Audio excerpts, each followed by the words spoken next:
Hello! Hello, everybody! Hopefully we are all live and you can hear us. Live and heary. And see us and all the rest of the stuff. And In the Book Garden's in. That's me. Robin's in the Book Garden. I am in the Book Garden. That was my very, very short-lived book YouTube channel. Well, technically it's still going. Well, it is technically not still going. updated. They just haven't done any new videos for a long time. He's already answered the question that I was about to ask. That he can hear us. Thank you very much. Excellent. Well, he can. Can anybody else? It's just him. He can because he's sitting out in the garden. Who we got in today? We've got Zoltan, hello Zoltan, Mark Maxey and Alex Dodds, along with Protean Fabricator, of course. And Laura. Hello, Laura. You're normally off screen thingy gaming and stuff. They're having a week off. Oh, are they? Okay. Cam games, yes. Well, I'm glad you could join us, Laura. We are here tonight to talk Underworlds, unsurprisingly. What? No. We do that sometimes. Turn these up. Rubbish. All these notes are rubbish. And Al-Nilam, I can read it now because I've got an iPad here. We've got the iPad. Yes, and we're still looking there. Yeah, still going, oh, what's that? Al-Nilam, yes, welcome aboard. There's 24 of you so far. It's fantastic. This is updating faster than it is on there, so it's just no one going to use that anymore. Okay, I'm just going to do this so you can't see me. So we can't see you? Yeah. I can still see you. You're right there. We're here tonight to talk about Underworlds and GW. And, Protean Fabricator says his copy will be arriving at his FLGS soon. Yes, we're all going to be getting it a few more days. It's very exciting. Obviously, we have one copy because we're giant shills. And I'll be getting mine the biggest soon. of shills. Biggest of shills. I'm just looking forward to all that money coming in. I don't know what I'm going to do with it all. No. But yeah, we're going to be talking about their latest release from yesterday, the Warbands and the Warscrolls. Warbands and Warscrolls. And the stuff around tournaments that they, sort of snuck out there as well and didn't tell us anything about. You have to ignore my computer dingling-danging. Dingling and bonging and bingling and bonging. Yes. So, what did people think of the announcement yesterday with all the warbands and such like and so forth and what have you? I mean, there's been obviously a very, very, very generic rules for some. Yes, now we have views on that. That's a strong subject to start. We have views on that. Well, I suppose that's one of the key places to start, really, isn't it? Yeah, I suppose so. It is difficult to talk about this without sounding like a shill. No, not really. I can see the disappointment, and I feel like GW rip off the Band-Aiders, Al-Nilam, yep. I feel Rob like Watson's on Rob. GW just made this rod for their own back. Because if they had said, now it depends on whether you, it depends on what your thoughts are. Pete and I have been on the record for a long time. Shall we tell people what it is before we talk about it, in case people aren't aware? Yes, that's a really good idea, because Protean Fabricator has indeed said, I know nothing. So, obviously, in version 1 of Underworlds, there was about 58 warbands, something like that. In the new version of Underworlds, they've given us rules for 16 warbands that are going to come out with the models in boxes. Which we haven't seen yet. Which we haven't seen yet. No, they've not told us when they're coming out or anything. We've just had the Warcom article. We've got another 13 warbands that are coming out that came out in the last sort of year or so in various core boxes and the Mirrored City one. And we're getting PDF versions of the rules for those. The 16 you're going to have to pay for. The 13 you're going to get PDF rules for. And all of those 29 warbands are going to be tournament legal. So they're going to be valid for organised play, which means you can take them to any tournament and the tournament organiser is going to say, that's fine. And with the 4 new ones, so the 2 in the EMBERGARD box and the 2 new ones, the Gardeners and the Lizards, I can't remember what they're called, but Itzel, something of Itzel, that will make 33. Yes. So they're basically then there's another roughly 30 that aren't going to be valid. I think it's 29, I think, in total. That's roughly 30. That aren't going to be valid for tournament play. And they said in one of the initial Warcom articles that every warband would be getting a war scroll. They did say that they would all have unique rules or something like that. Yeah. So I can't remember. I haven't gone back and looked at the exact lawyer wording. No. What's the point? But they definitely heavily implied that each one would be getting its own war scroll. Yeah. And then yesterday, they released them and they're not. So to put it bluntly, you've got each of the Grand Alliances, so Chaos, Death, Destruction and Order, all the warbands for that, which I mean, Order and Chaos suffer a lot more than Death and Destruction, because there's only like 3 or 4 warbands in each of those. Yeah. But for each of the warbands in the Destruction Grand Alliance, for example, they've got 2 Warscrolls to pick from. And that gives them all their... So each Grand Alliance has 2 Warscrolls. Yes. It's just to say the 13 they did release, they have got unique Warscrolls. The 13 that have come out in the last couple of years or so, they have got their own unique Warscrolls, and they are tournament legal. So basically, this is one of the reasons why I think it's quite good that they've done it this way. If it's got a unique Warscroll, then it's tournament legal, and if it hasn't got a unique Warscroll, then it isn't. Yeah. And I kind of feel that that's one of the driving factors behind this, because it just makes it nice and easy. Have I got my own unique Warscroll? Yes, I have. And then I can take this to a tournament. Yep. Now I can see why GW have done it this way, because they'll have a finite resource, people, time, money, and I know they're £1 billion company, but they're not going to spend £1 billion on Underworlds, so they're going to have their budget for Underworlds. They're going to have their budget for Underworlds. They're going to have a certain number of people who have a certain amount of time to get things done in, and these Warscrolls would have been done months ago, because GW work 18 months in advance, so with their models at least, so their rules and all that stuff's going to have to be ready a certain period of time ahead of the main release. So they would have been ready several weeks or several months ago. So they've got to make a decision on how they handle that. And I think that it makes sense for them to say, let's give them something generic for now, for these 20, 30 warbands that aren't tournament legal, so they can use them at their clubs or at home or whatever. I mean, it would have been great if they'd all had perfectly balanced unique Warscrolls, and we probably all did kind of think that would be the case. Well, I didn't think they'd be balanced, but they not necessarily but they'd all have them. Yeah, I did, and they did heavily imply that they would have them all. They did. And it is a bit annoying that they haven't, but I don't really see this as a major problem, because you've still got 33 warbands to play with. Yeah. So that'll still take you most of the fully year. competitive with all the Warscrolls. If you play one a week, that will still take you most of the year to get through them all. And in that year, they have said they're going to re-release. They haven't said it will be within the year, but they have said they're going to re-release some of the currently non-competitive warbands. They're going to re-release them to be competitive. Yep. Some people, Laura, that have mentioned that they said that they were going to. They've heavily implied. They haven't definitely said, but they've heavily implied that certain warbands were going to get re-released later on down the line with Warscrolls and stuff. And I think that's another reason why they've gone with the generic ones, because if they gave Gerzag, let's say, a Warscroll, and it was a little bit OP,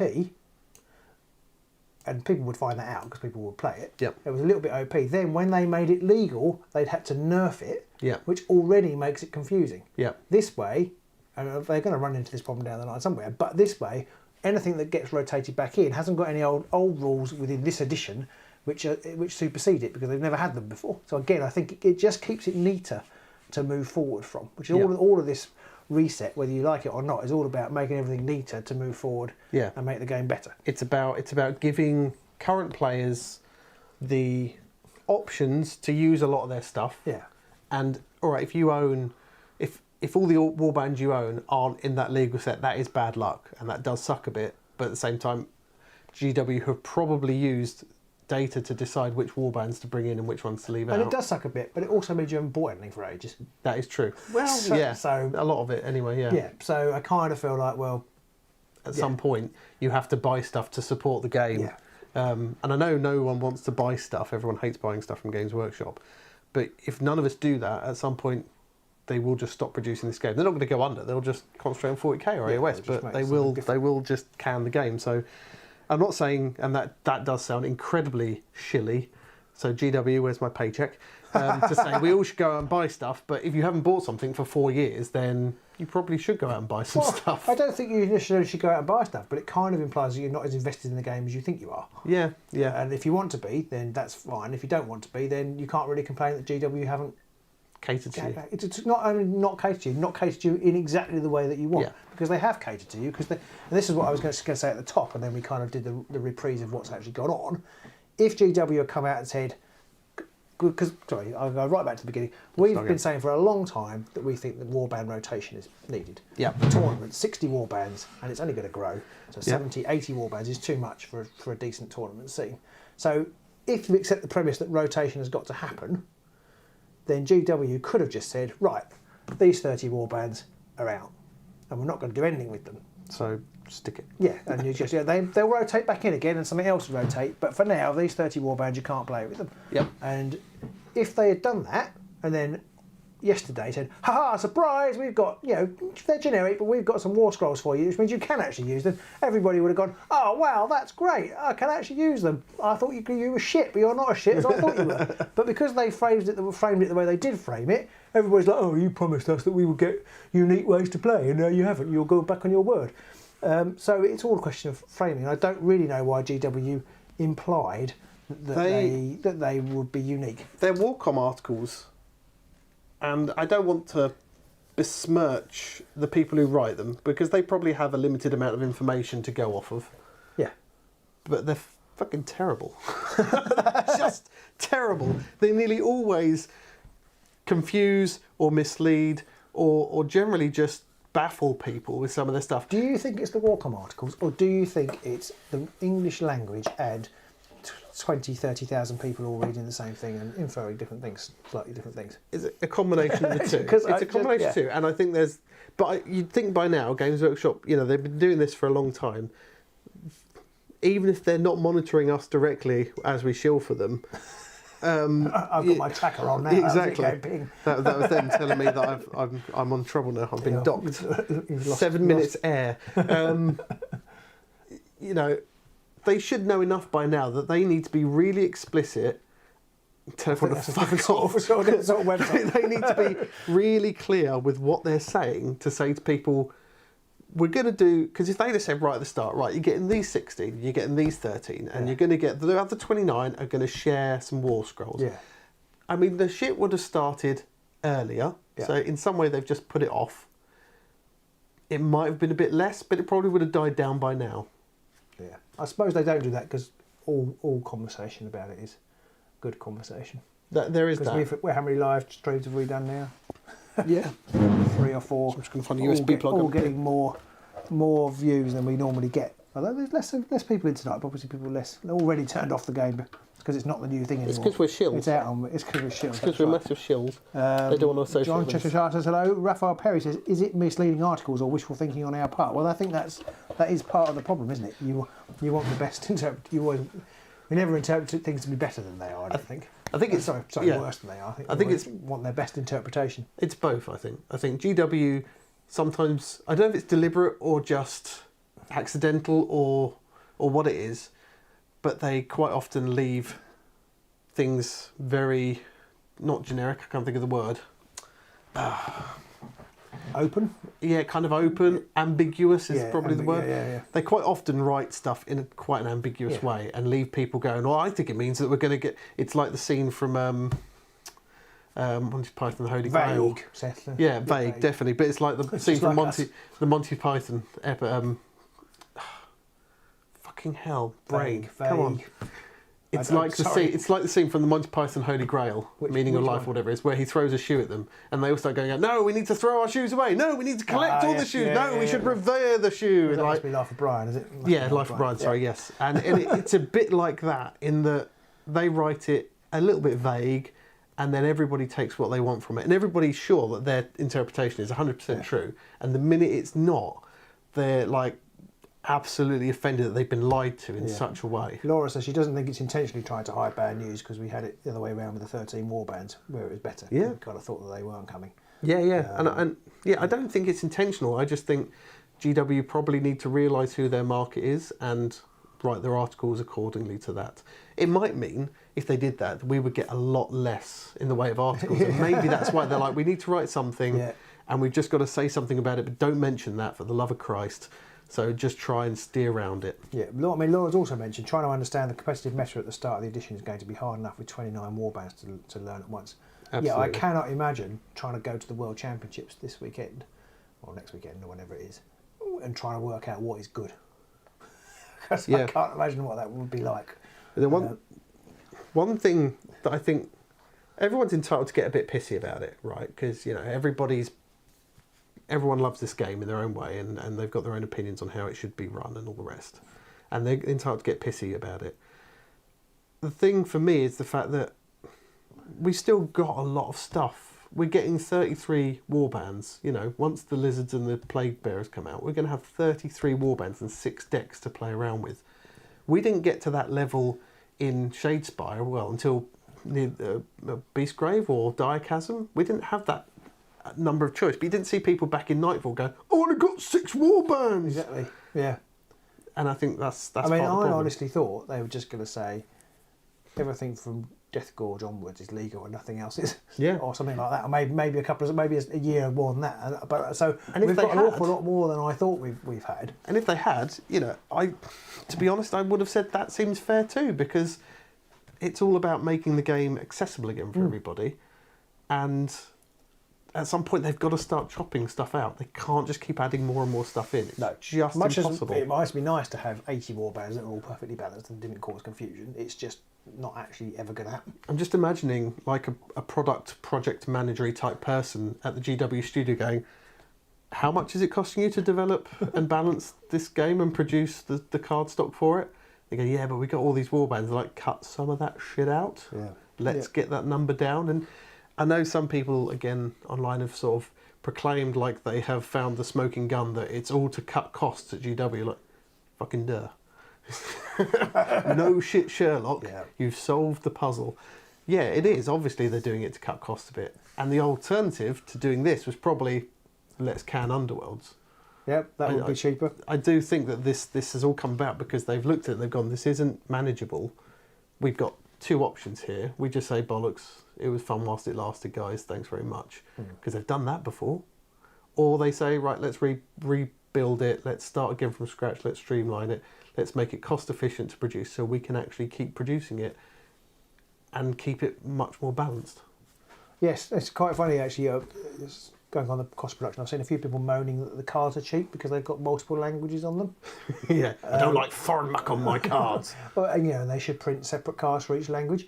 But I've also played Shatterpoint, where there's been a load of moaning because you get all the cards in all the languages in the packs. So it's like, well, there you go. I mean, one of the things Whichever way you do it, half the people will be annoyed. Yeah, I think back when Warcry first came out, we were looking at it because you get the packs and you get all the different languages on the cards. We were like, this is just wasteful and ridiculous. Come on, GW. Yeah. So someone at GW's gone, yeah, it is wasteful. They've gone away and they've beaten. They've gone, we've done this, and I was gone, foreign words. I'm like, oh, for fuck's sake, what do you people want? And I actually think it's great because you learn a bit of.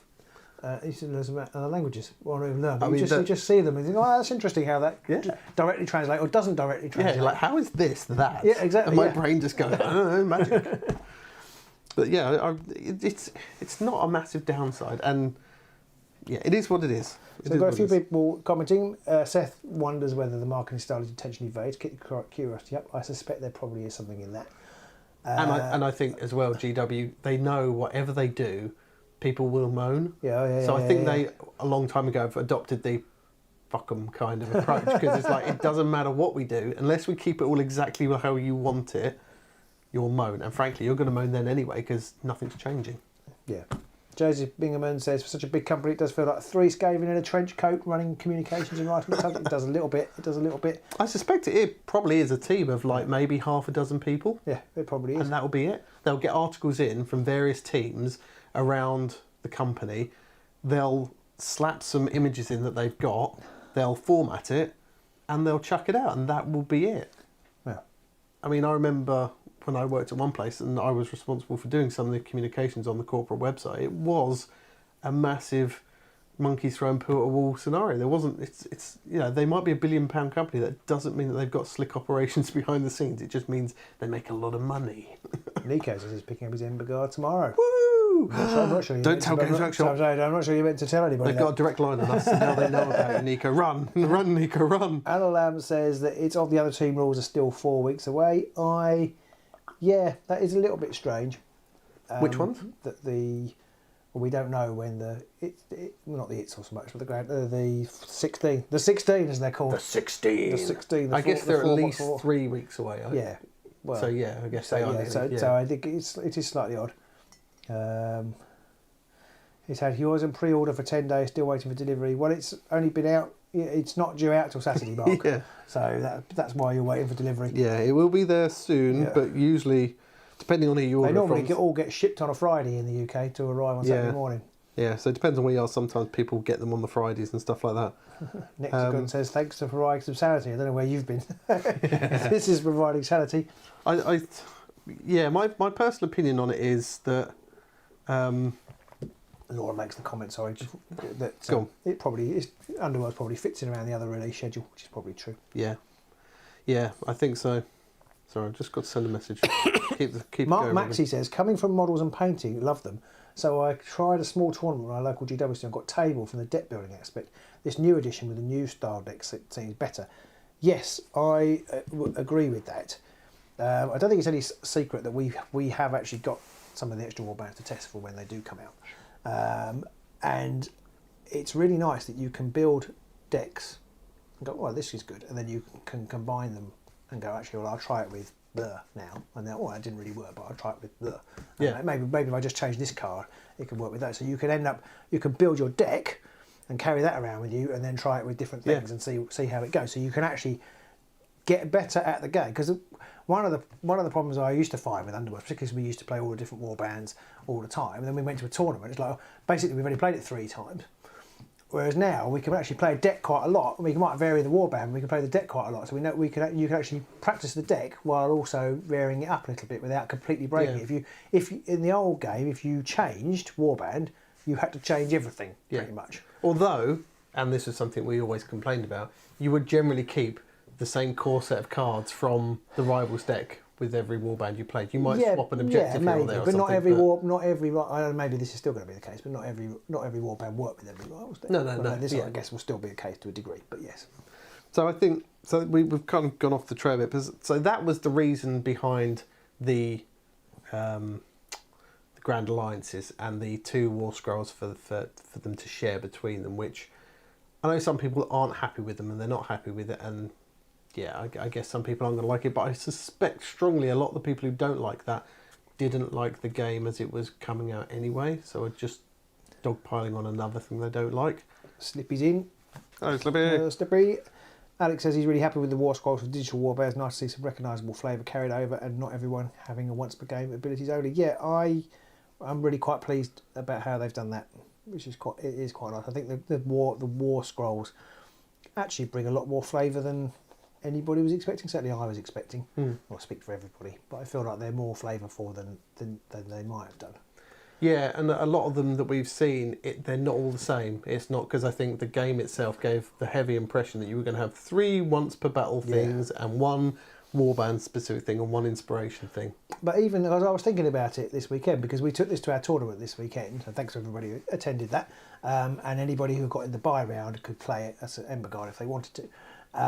And we only played 1 game. Most people actually, funny enough, wanted to have their last go with their tournament deck, or didn't want to switch. But I played 1 game, and I thought, although yes, there's no faction cards, it was still very thematic. The Skaven were still very Skaven-y. Yeah, running around. And the Stormcast was still very Stormcasty. So it didn't feel any less thematic than, say, when we played Garrix and Steelhearts back in the day. Yeah, and I think some of the warbands that it's going to be quite fun with the Warscrolls now. Now you know what abilities you've got, is looking for cards in Rivals decks that are going to synergise with those abilities, and then going, okay, I know I've got this ability on my card, so I want to get lots of push tech so that I can hopefully shove everybody and then I can use this ability, and that's going to really screw my opponent up and that kind of thing. And it's going to be a lot more reliable, because obviously when you were doing it with Rivals decks, you had to just build a deck and shuffle it and hope you got out what you wanted. Now you've got that on your card ready to use and promptly forget for most of the game.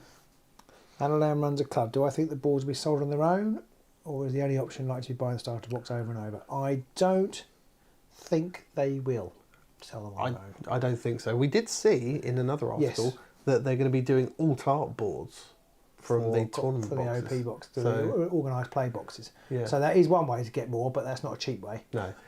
I think one way of doing it, which I definitely want to do, is to get a scan of the board. So buy a 1 copy, scan that board, and then get them printed out on neoprene mats, because now you haven't got all the hassle of it's got to be exactly the right size or everything. Yeah. It's got to just be about right, and you haven't got to worry. You can use that. Two different ones either. No, exactly. Because so that's proof that Pete isn't a shill. Yeah. Because he's talking about copyright Done by another one. infringement. Yeah. Live on the channel.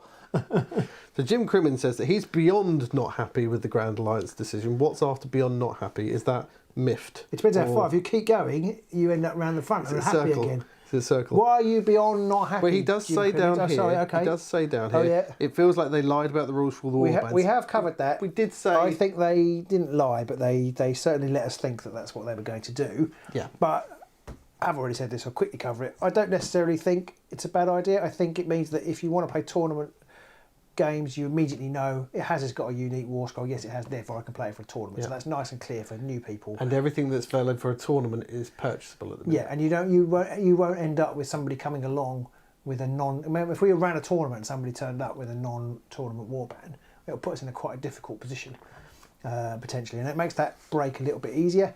And secondly, I think it means that when they do, because they have said they're going to bring out warbands. Yeah. It means that they can any information they've learned from, say, let's say they're going to release another 4 warbands in 6 months' time from the old stock, re-release them. Anything they've learned about the game, and because as soon as the game hits the player base, it changes. Yeah.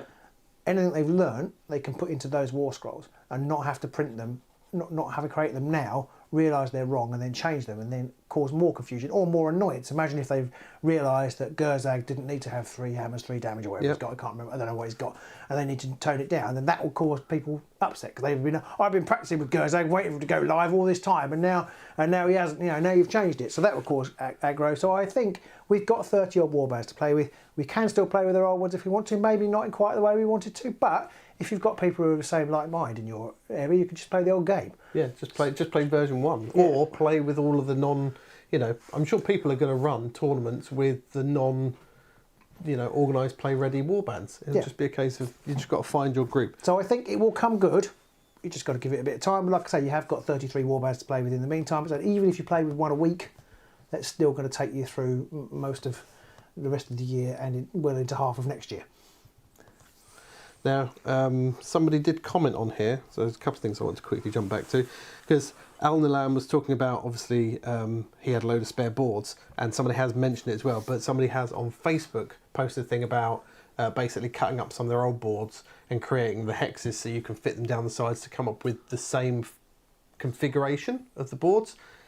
Personally, I don't like the look of it myself, but if you've got a load of boards and you just want to create something quick and simple for a club of people who all want to have a go at the new game, do that. That is a good point, actually. That will... honestly, I think if you just put 2 boards together, the old boards together, and just said, none of these are lethal hexes, they're just stagger hexes. Yeah, and just use the starting... Obviously, it wouldn't be the same, but for people learning the game, I think it would work just fine. Absolutely. And I think that will be absolutely fine for most people, especially if you've got loads of the boards, which we used to be a big pile over there, it's gone. And you're running a club. If you've got loads of boards, that's a great here, use these for now. Just ignore all the symbols on it, just the starting hexes are all you care about, and just go a little like that. And Jimmy Crimmins did say that he understands why they're doing it, but it's definitely a bait and switch feel with the actual rules release. And he also said a little further up, the new article says many warbands will get rules, who knows. That's the best way to look at it. They've said many, they didn't say all, so we'll get some, we don't know what, but as Robin said, we're going to have 33 from pretty much launch almost to play with.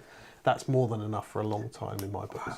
Yeah, and I think for me it comes down to there are almost no games of this type where stuff doesn't get rotated out and you can't play it anymore. So, I mean, they're doing it with Kill Team, and over there everybody was like, I know that over there they had less kill teams to start with and they've given them all rules to start with, but they are also rotating out a fairly large chunk of them fairly quickly as well, I believe. So it's the same thing here. They needed to reduce the set. Yeah, maybe it feels a bit bait and switchy by GW.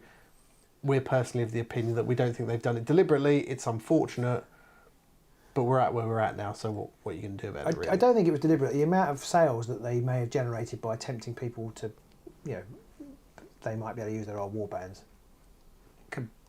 and then suddenly now they can't use them in exactly the same way they thought. I don't think they gained very many extra sales that way.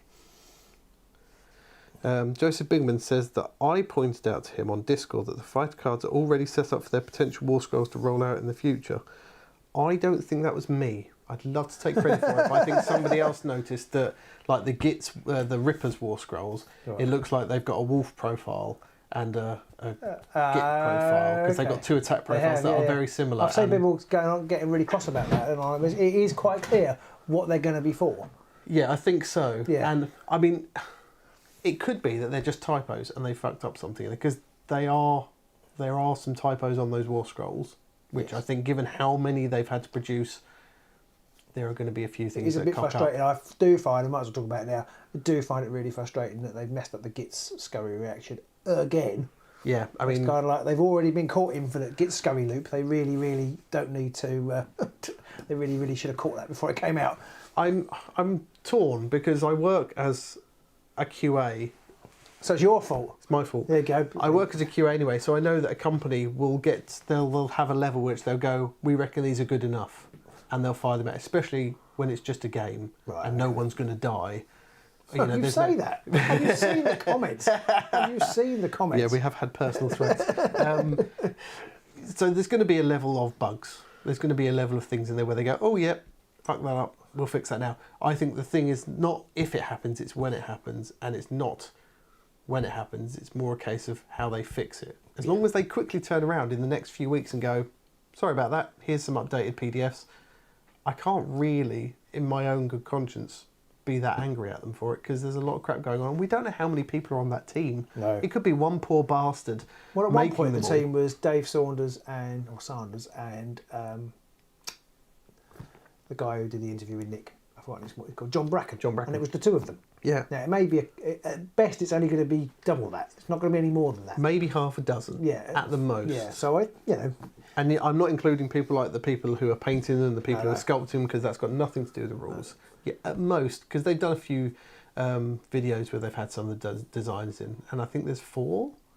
So it might be 4 at most, but you know, they're going to have a certain amount of time and resource to get all this done. Now, I'm not shilling for GW here.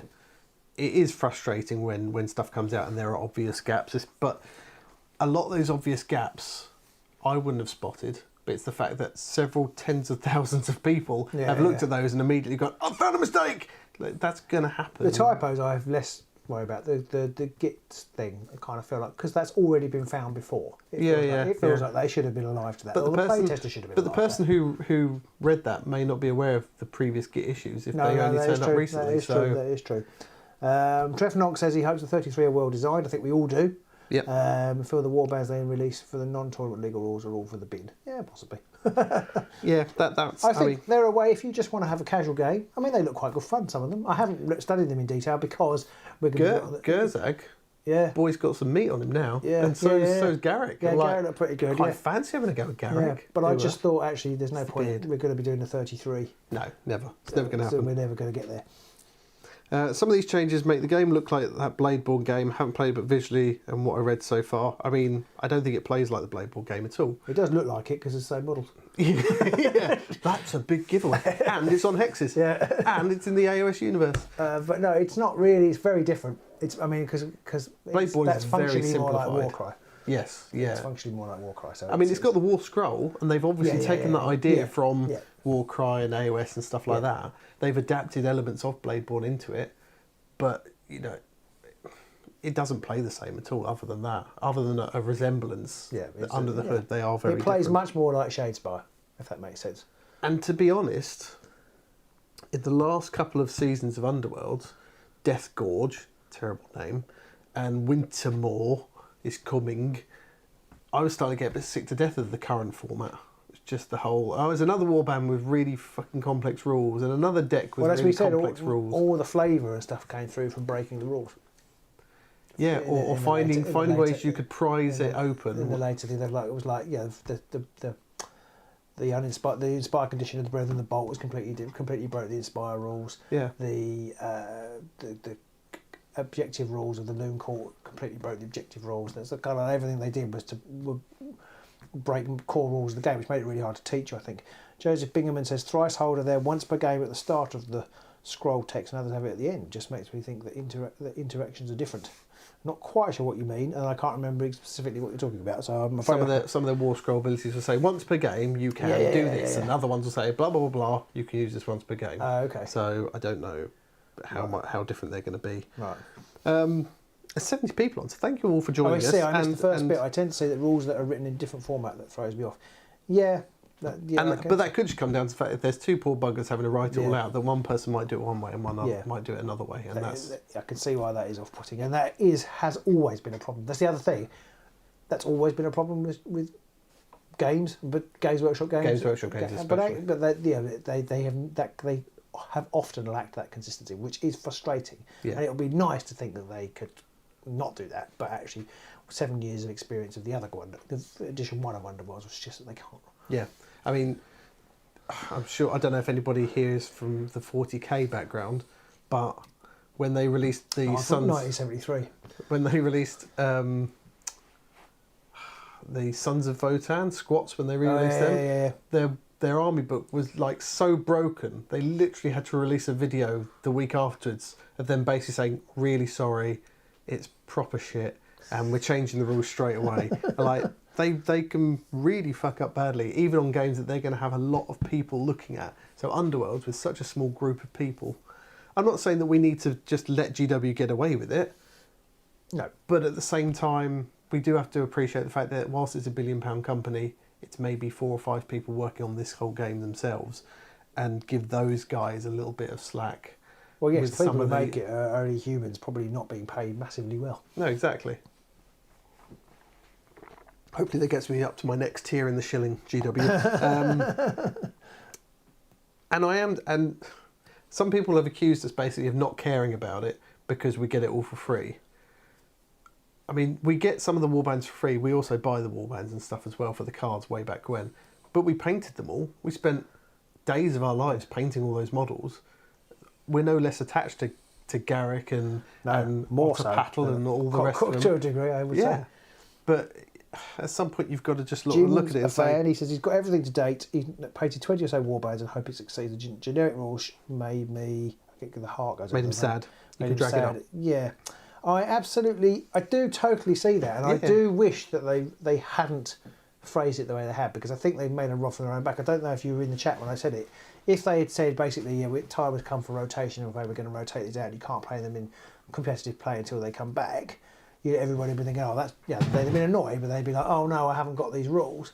Yep. And then if they then yesterday released out of the blue generic Warscrolls so you could play them, everybody would be much happier. Now the net result is actually exactly the same. Yeah. But because they implied that they would be available, it feels like leaves a bad taste in the mouth. Where if they done it the other way around, it will be, wouldn't be necessarily luxury chocolates, but it would at least not be a turd. So I think. When I saw what they'd done, and then I saw some of the mistakes that people had started spotting, I was like, "Come on, GW! I know you can do better than this, and this is just a disappointment." But I wasn't at that level of, we need to storm GWHQ and hang them all because this is unacceptable. I do not want typos in my game.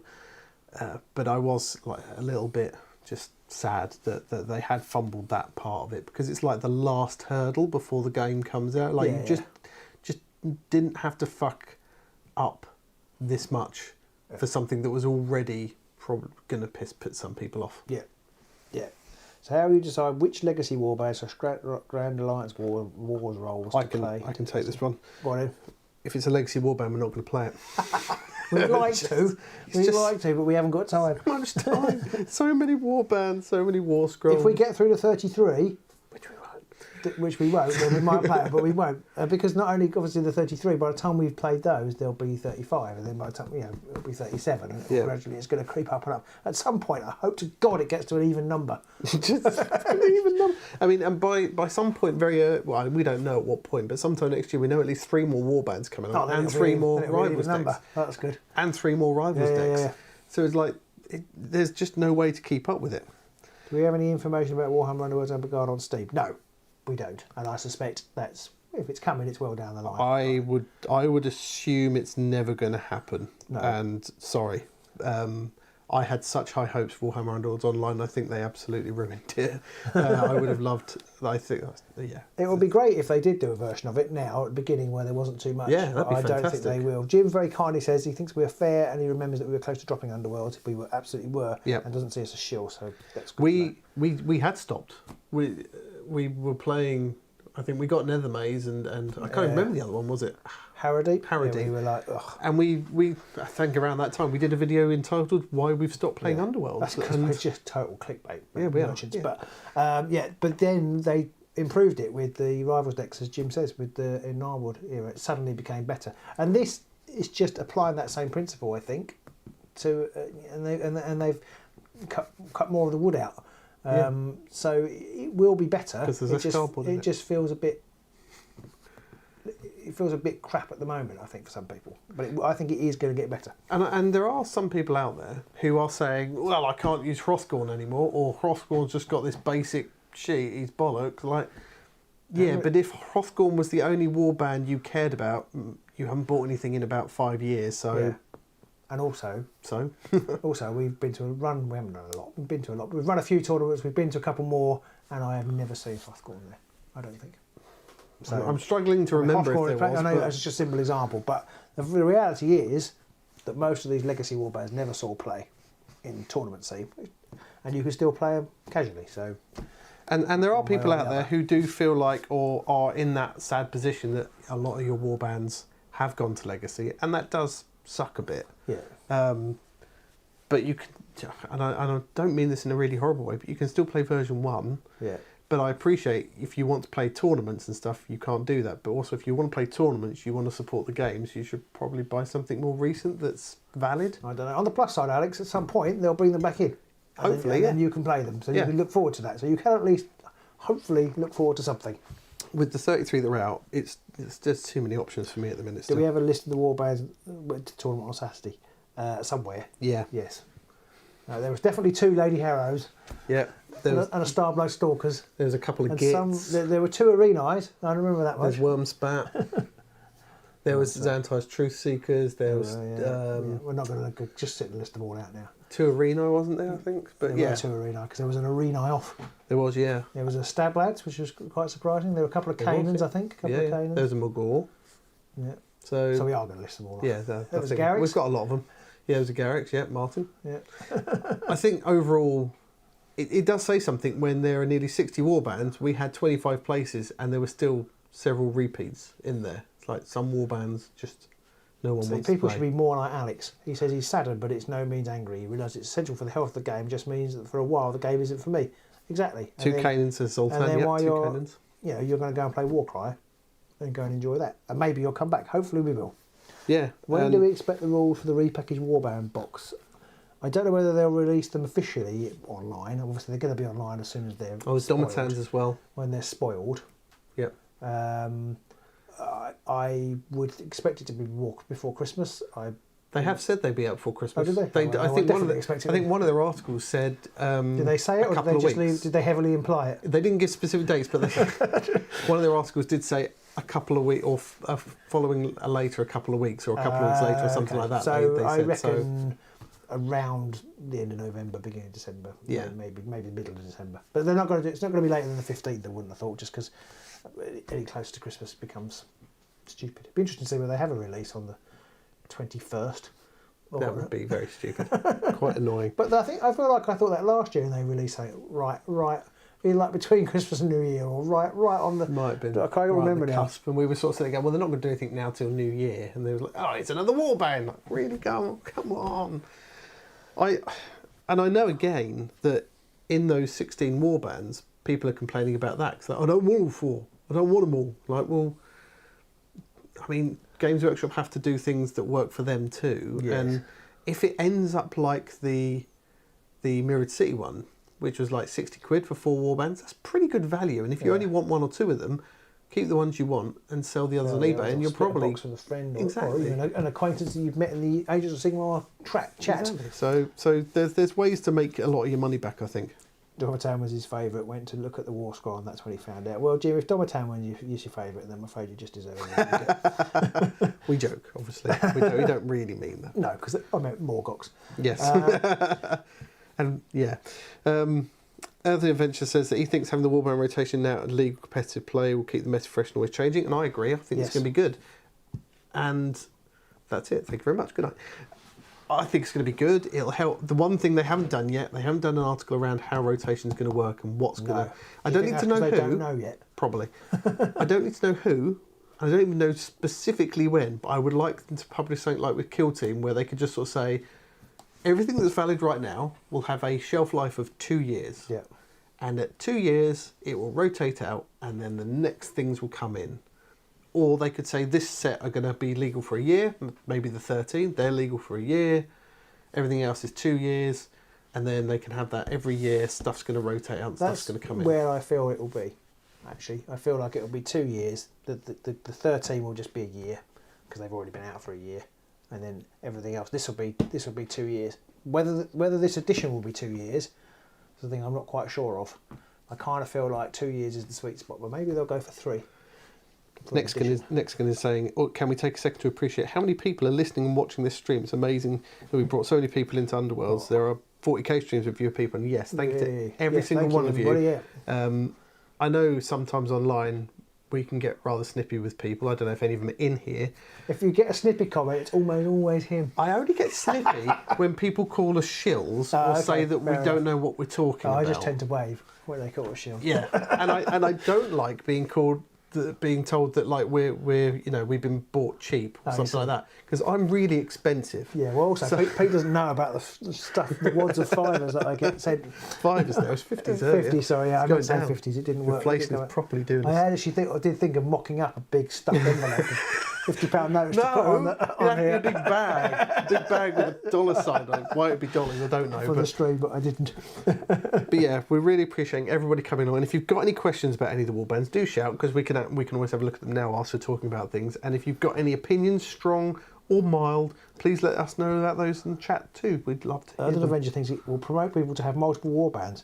They already said more Grand Alliance boxes are coming, Grand Alliance boxes are coming. So yeah, I think everything will end up with a Warband at some point. And if they had everything legal, they could actually rotate things out on a more regular basis. They could rotate like every 6 months. They could rotate, especially if they're like Warbands out or something. And yeah, especially if they sort of say stuff we rotate out will rotate back in again at some point. Yeah, because I know a lot of people are like, I painted this, I want to be able to play this forever. That's not how the world works. When you buy stuff, it has a shelf life. But if you know that you buy this and you're going to get 6 months out of it, and then it's going to rotate out for 6 months, and then it'll come back in for 6 months or whatever that is, that I would be quite happy with that. Yeah. And I know that some people are out there like they've got their 1 or 2 Warbands and that's all they like. So when they rotate out, they're not going to have anything to play. I mean, that's just how it goes, I guess. This game's not... I don't think Underworlds is a game designed to have one favourite Warband and that's it. No. I think this game is absolutely designed to get you to have a whole swathe of different Warbands and stuff to play around with. And if you're of that kind of... It doesn't work like 40k, like you go, I love Space Marines, I'm going to buy loads of Space Marines and my army's going to be Space Marines and that's it. Underworlds isn't really like that. It's like you might like Stormcast, but also what about Chaos Warriors? What about Beastmen? What about everything else? There's loads of things in there to play around with all the time. Laura suspects there will be a few that never rotate back in because the minis are too out of date. Yes, that is true. She says Steelhearts probably won't ever. Yeah, that's fair. I agree with that. Yeah, there's a few in there you look at and you just go, they just look tired. They need to get put to bed. Putrid Pile says he's just checked the price of EMBERGARD, £67. Is it just me or are we getting a lot less for a lot more? Well, it's the same price as the previous box, so it's not just you because the box has gone up slowly over the time, and there is less in here. Actually, there isn't less in here.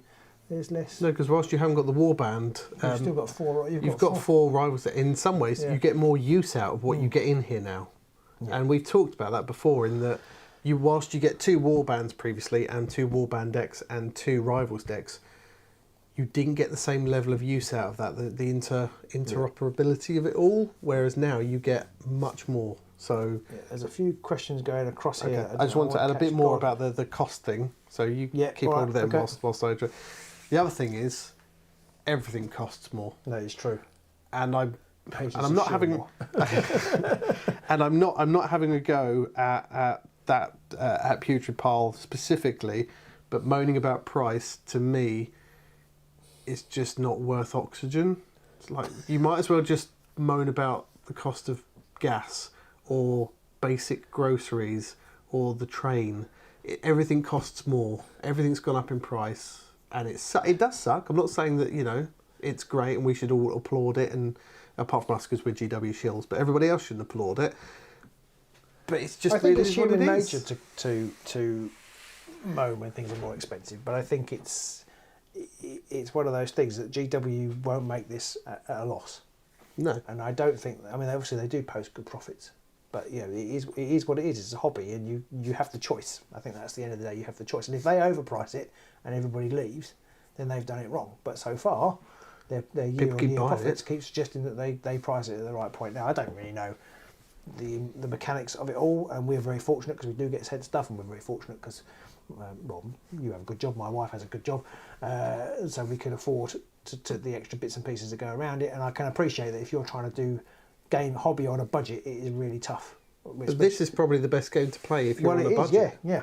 Because if you look at any other GW game, and there are other systems out there, and I know Games Workshop are going to send me another horse head now, but there are other game systems out there if you want to play them that are cheaper and easier to get into. But this one's about the cheapest, best GW game I've ever played, to be honest. Yeah. And yeah, it sucks that it costs so much.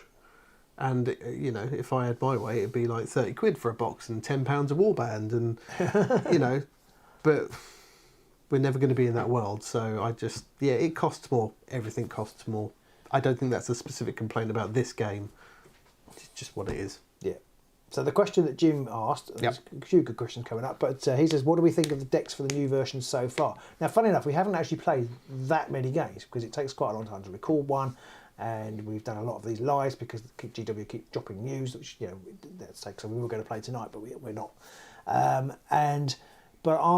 So it's taken me a little bit of time to get my head around, and I think the biggest change, and actually a bit of a shout out to I will say a rival, but the other people, Path to Glory, Set the Tempo. Matt, it's very confusing because he used to have his own blog called Set the Tempo. He wrote an article today about aggro in the new system, and that's the biggest thing to get your head around, I think, is that aggro with the Ember Watch. You've already played it with the Ember Watch.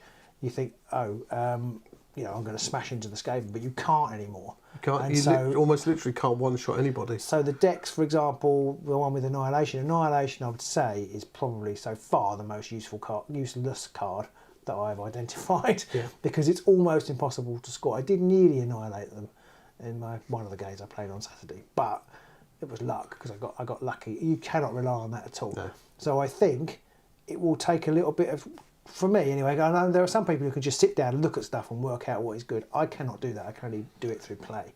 And I think, although for Nemesis at least, I think the things are going to be called Strike. I think you're going to be backing, certainly for the Ember Watch, I think you're going to be backing that up with a bit more hold objective, just to get your glory in different ways. So I think it's going to pose a different puzzle to the one that Shadespire used to do, or what version 1 did, which is more. There were obviously alternative play styles, but it was more about trying to pack as much punch as fast as possible for quite a lot of the game, less so in the latter stages. But this is going to be different. I think you're going to have to think a little bit about where you're going to put your models. You're going to think about a little bit more about how to move your opponent's models to where you want them to be or where they don't want them to be. And I haven't quite worked out what that means for the decks, but surges. Well, I think I have noticed that surges seem to be more easy to score surges. Yeah, I think there are still some in there where you think, "Oh, that's a bit tough." Yeah, but I mean, because because I played Rivals with the Ember Watch with the Take and Hold, I think. Yeah. And they've got one for moving everybody into enemy territory, just moving, not even charging, just moving everybody. It's like that, and it's a surge. It's like I ain't ever going to take that. No. But then there's quite a few which are simply like, I think these might be in the strike ones, but just move into your opponent's half and make an attack, or charge into your opponent's half and make an attack, or target someone who's on an objective, or attack someone when you're on an objective, or roll a crit in an attack roll. Doesn't even have to be a successful attack, just roll a crit. So they are easier to score, but I have found that some of the end phase objectives are more tricky to score. You have to set up for them harder. And I've actually found, interestingly, that I've drawn I've drawn quite well in one game I played, but you score your surges easily, and you're left then with just end phase cards that you struggle to then to score. And there's less cards, which is like, I'm going to get 3 glory for this, I'm going to get 3 glory for that. There's less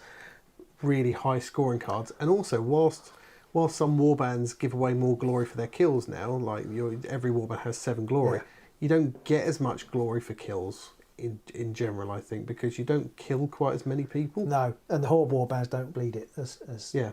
Because when they die, especially if they come back, they're like, well, now I'm worth no glory, and that adds a whole new fun aspect to the game of, well, do I want to kill that guy because he's worth no glory, but also if I don't kill him, I can't score my objective. So am I going to waste an activation to get no glory to maybe then score some glory, or is my opponent then going to bring someone else back later on and screw me up again? And I was going to say something else then, it's completely gone from my mind, never mind, it's not important.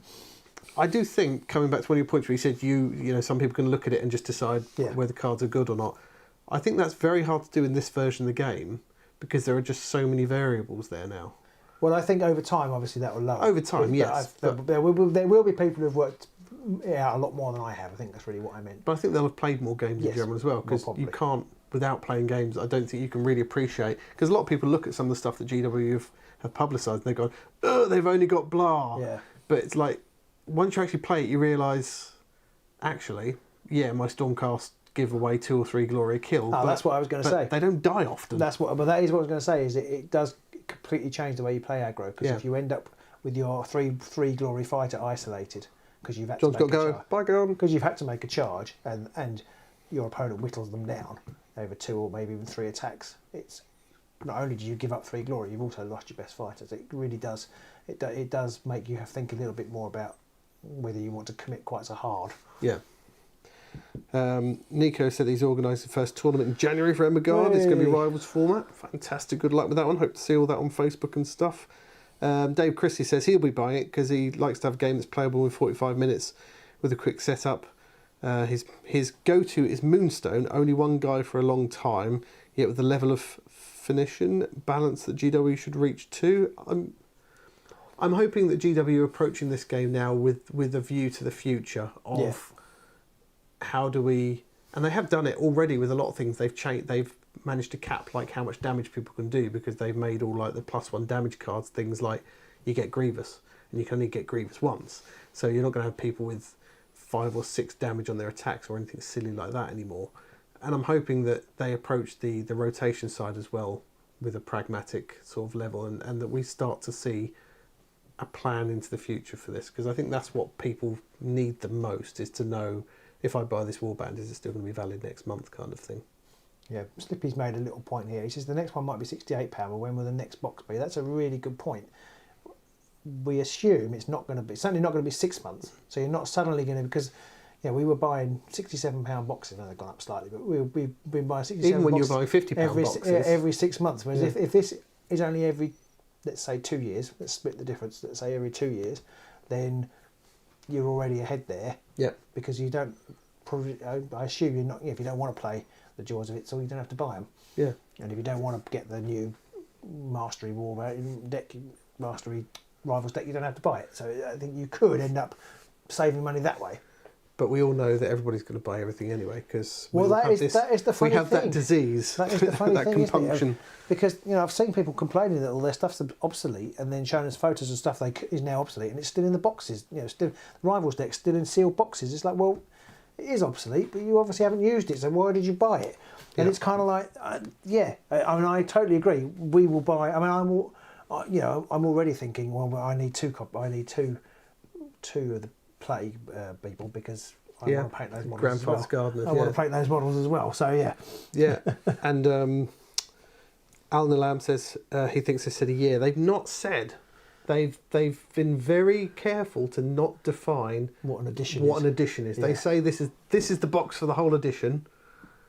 They did at one point mention the previous edition of Underworlds, which was basically version 1, but that was like 7 years. So we can probably guess that it's not going to be 7 years, but also they also talked about it tying into the AOS world. So maybe it will be more tied in with AOS, and maybe we'll get another one of these when they reboot AOS in another 2.5 years or whatever it is. Yeah. You never know. Yeah, it's really hard to say. I feel like it should be 2, but that isn't GW release cycle is 3, which means I think it's more likely to be 1. Yeah. So that they coincide, because 2 won't coincide with 3 or anywhere near as often. David Christie said that it'd be fun in speech marks if the next core set introduced magic. Like, I can see that for a long time with Underworlds, every season they had to bring out something new and exciting. There was magic, and then there was primacy. All that kind of primacy. I'm hoping they've learned that they don't need to do that. Yeah, that they can give Warbands specifically little things to make them unique, but they can leave the core rules as they are with no worry. You do get something slightly less than the EMBERGARD box. You don't get quite as much card for the tokens because you don't have the tokens 6, 7, 8 and the scatter and stuff. Yeah, we're sort of touching on that with the language cards thing. You could argue, on one argument is that this box is cut down and it's cause it's got less tokens in it and it's got less dice in it. You could say it's GW cutting things to the bone so they make more money, or you could say, and I'm sure they would say, that they're being more ethically conscious because it's got an awful lot less cardboard and a lot less waste in it. I've actually been really quite impressed about how this is packaged. Do you hear that, James? Yeah, we're just getting the shilling in for you. Because right? there is almost, apart from the obviously plastic components, there's almost no plastic involved in the box. A couple of stickers on the sides, and that was it.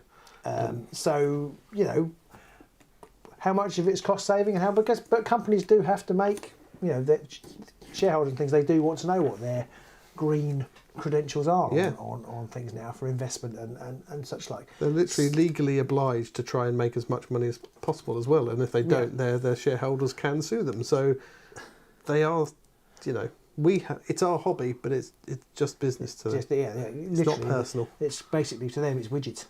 Yeah, might as well be widgets. If they can shave 1/4p off each widget, then that's a lot of money if you sell a 250 million widgets. Was it American Airlines or whatever? They worked out if they removed like 2 olives from every salad, they could save 45,000 a year through savings in fuel costs for the weight of the olives and the amount the olives would cost. But like to the individual, 2 olives gone from your salad makes no difference. Is it a thick box like Wintermore or a flimsy box like the starter set? It's a thick box, I think. With 2 C's. Well, no, it's just. I don't know. I think get a box. There's Nether Maze. Nether Maze is there. It's ironic that the Nether Maze has survived. Because I didn't even know it existed. And there is the sad reality. I think it's the same thickness in it. I think the cardboard is the same quality. Talking of gamers who buy stuff keep it still in cellophane, there's 2 boxes of Lord of the Rings stuff there, cellophane. Look, it's Werthermaze. Still got the sticker attached to it. It's the same. It's exactly the same size. And looking at the cardboard, the box looks like it's the same as well. Yeah. What's in there, eh? What's in that box? I don't know. Hopefully there's nothing rude. Oh no! Oh, it's cards. Look, these ones have not ever once left this sleeve. Whose are these? Who's these cards? These are the additional. Well, these are the additional cards from Nethermaze, the Universals. I think it might be the Taradeep and the whatever the other Nethermaze. I think because we were just playing Rivals then, or Nemesis then, so I think I just threw in the Universals into there. It's got the Grand Alliance ones in the corner here as well. I'll throw that away. Cool. But you look at these and it's like, again, smash. Some of the artwork on some of them looks fine, and some of them just look rubbish. So anyway, we're not talking. The Skinnerkin and the Sondaras look really fun to Alex Dodds. I would agree. Sondara in particular, I think it's one of those ones where you think actually. People were saying that there wasn't going to be any flavour, and Sondara was one of those ones where I thought, well, Sondara are really flavourful in their card, the way their cards interact and everything. But actually, I think the Warscroll captures it really nicely, and you've got that essence of how the Warband works. Without, I don't think you've lost anything with Zondaras there. And there was one where I think it's the Skinnerkin. They have an ability where you can use it every turn. It's not once per game. It's once per action or turn or whatever. But it's like if you give up a haunch counter, you can reduce 1 from the down, or you count as having rolled more crits than your opponent or whatever it is. So you're going to always have the stopping drive back and -1 damage. And they're like, oh, that's really overpowered. Like, 1, you're probably not going to get many haunch counters in the first place, and 2, if your fighter only has 1 wound left anyway, it's useless. So there's going to be a lot of situations where you're not actually going to get any joy out of that. It sounds great on paper, but once you actually come to using it practically, it might not be much different. See, I think Alex Dodds is a GW shill as well. As someone who stepped away from the game for a while, it's really nice to being able to look at the digital Warscrolls and being able to understand the playstyle and flavour of each warband pretty quickly. And I think that's partly why they've done it this way, just to sort of follow up on that, because they want new people to come in and they want old people to come back. And if you can look at it and understand how it's going to work fairly easily, then that's easier. Whereas if you looked at, because Laura in the next comment says Brethren and Sirenes are the ones she's excited to play. If you looked at Brethren in the old version, you'd be thinking, what? I think. And so, you know, it just makes it easier. Thricefold Discord is going to be fun. Yes, they're all I think all 5 of those I'm looking forward to playing. Which one I'll actually settle on, I don't know. Skinnikin for me, definitely.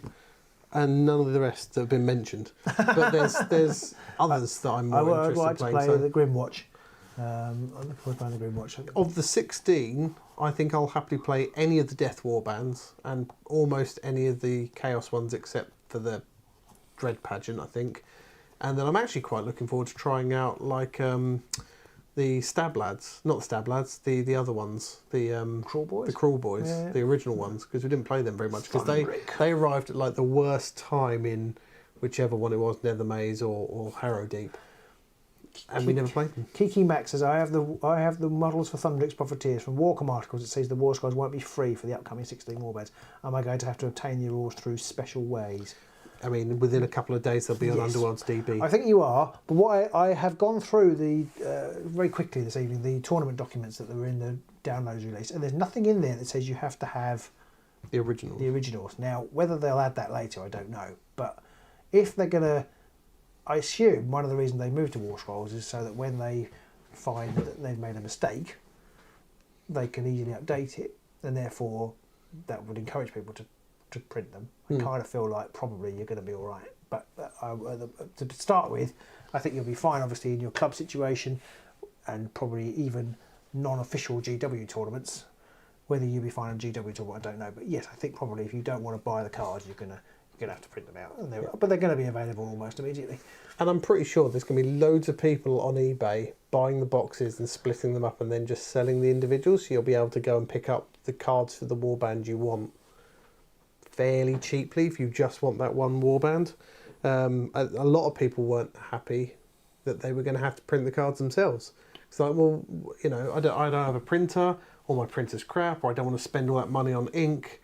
I'm going to have to try and find ways around that. But they're not going to make everyone happy. So I think it's about the best they can do. Benjamin Bloodworth thinks it's confusing that my Irish purifiers are in the box of bundle models, but they don't have any rules yet. None of them in the bundle models have rules yet, and I'm assuming they'll, as soon as they're, well, I assume when the release date comes, all the content creators will spoil the rules. But the GW, I don't think they're going to make them officially available, but they're going to be available on Underworlds DB very fast. Yeah, and you are right, none of the 16 returning warbands are using those because they've got better rules. They're all going to have their own individual Warscrolls, but you are going to have to buy a box of 4, which might actually only cost the equivalent of maybe a couple of warbands. So you can then sell the ones you don't want on eBay and get a lot of your money back. The 16 returners cards will, yes, they will have the EMBERGARD emblem on them. I'm absolutely sure of that. Emblem? Good. Yeah, so you know, because it says in the thing, in the rules document, so I think they will have it because they will be officially part of EMBERGARD. No Problema says, gonna miss Dread Pageant. Hope Thricefold Discord get repackaged out there. So the Dread Pageant are part of the 16. Are part of the 16, and the Thricefold are part of the 13. Yes. Yeah, so they are both available. One you don't have to, but one will be available to buy in the Chaos box or in the cards if you've got the models already. The other one you can print now. You can download now. Yeah. And I know some people were saying that they wanted GW to release the PDFs for the 16 as well as sell them, but I think it's possibly shaky ground for GW to sell something that they're also offering for free.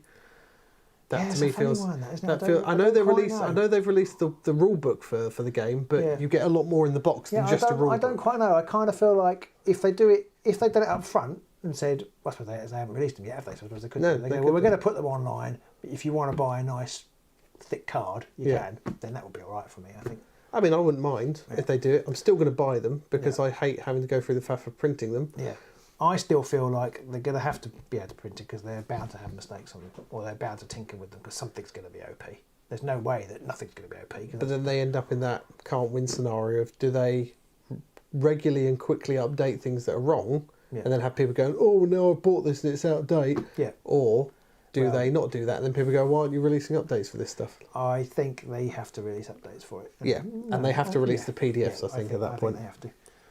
Frostfold is not immediately available again. It is sold out. I see what you mean. Okay. I assume. So you actually mean if you haven't got a Frostfold, can you buy it anymore? Yes, I think you can't at the moment. Probably might struggle.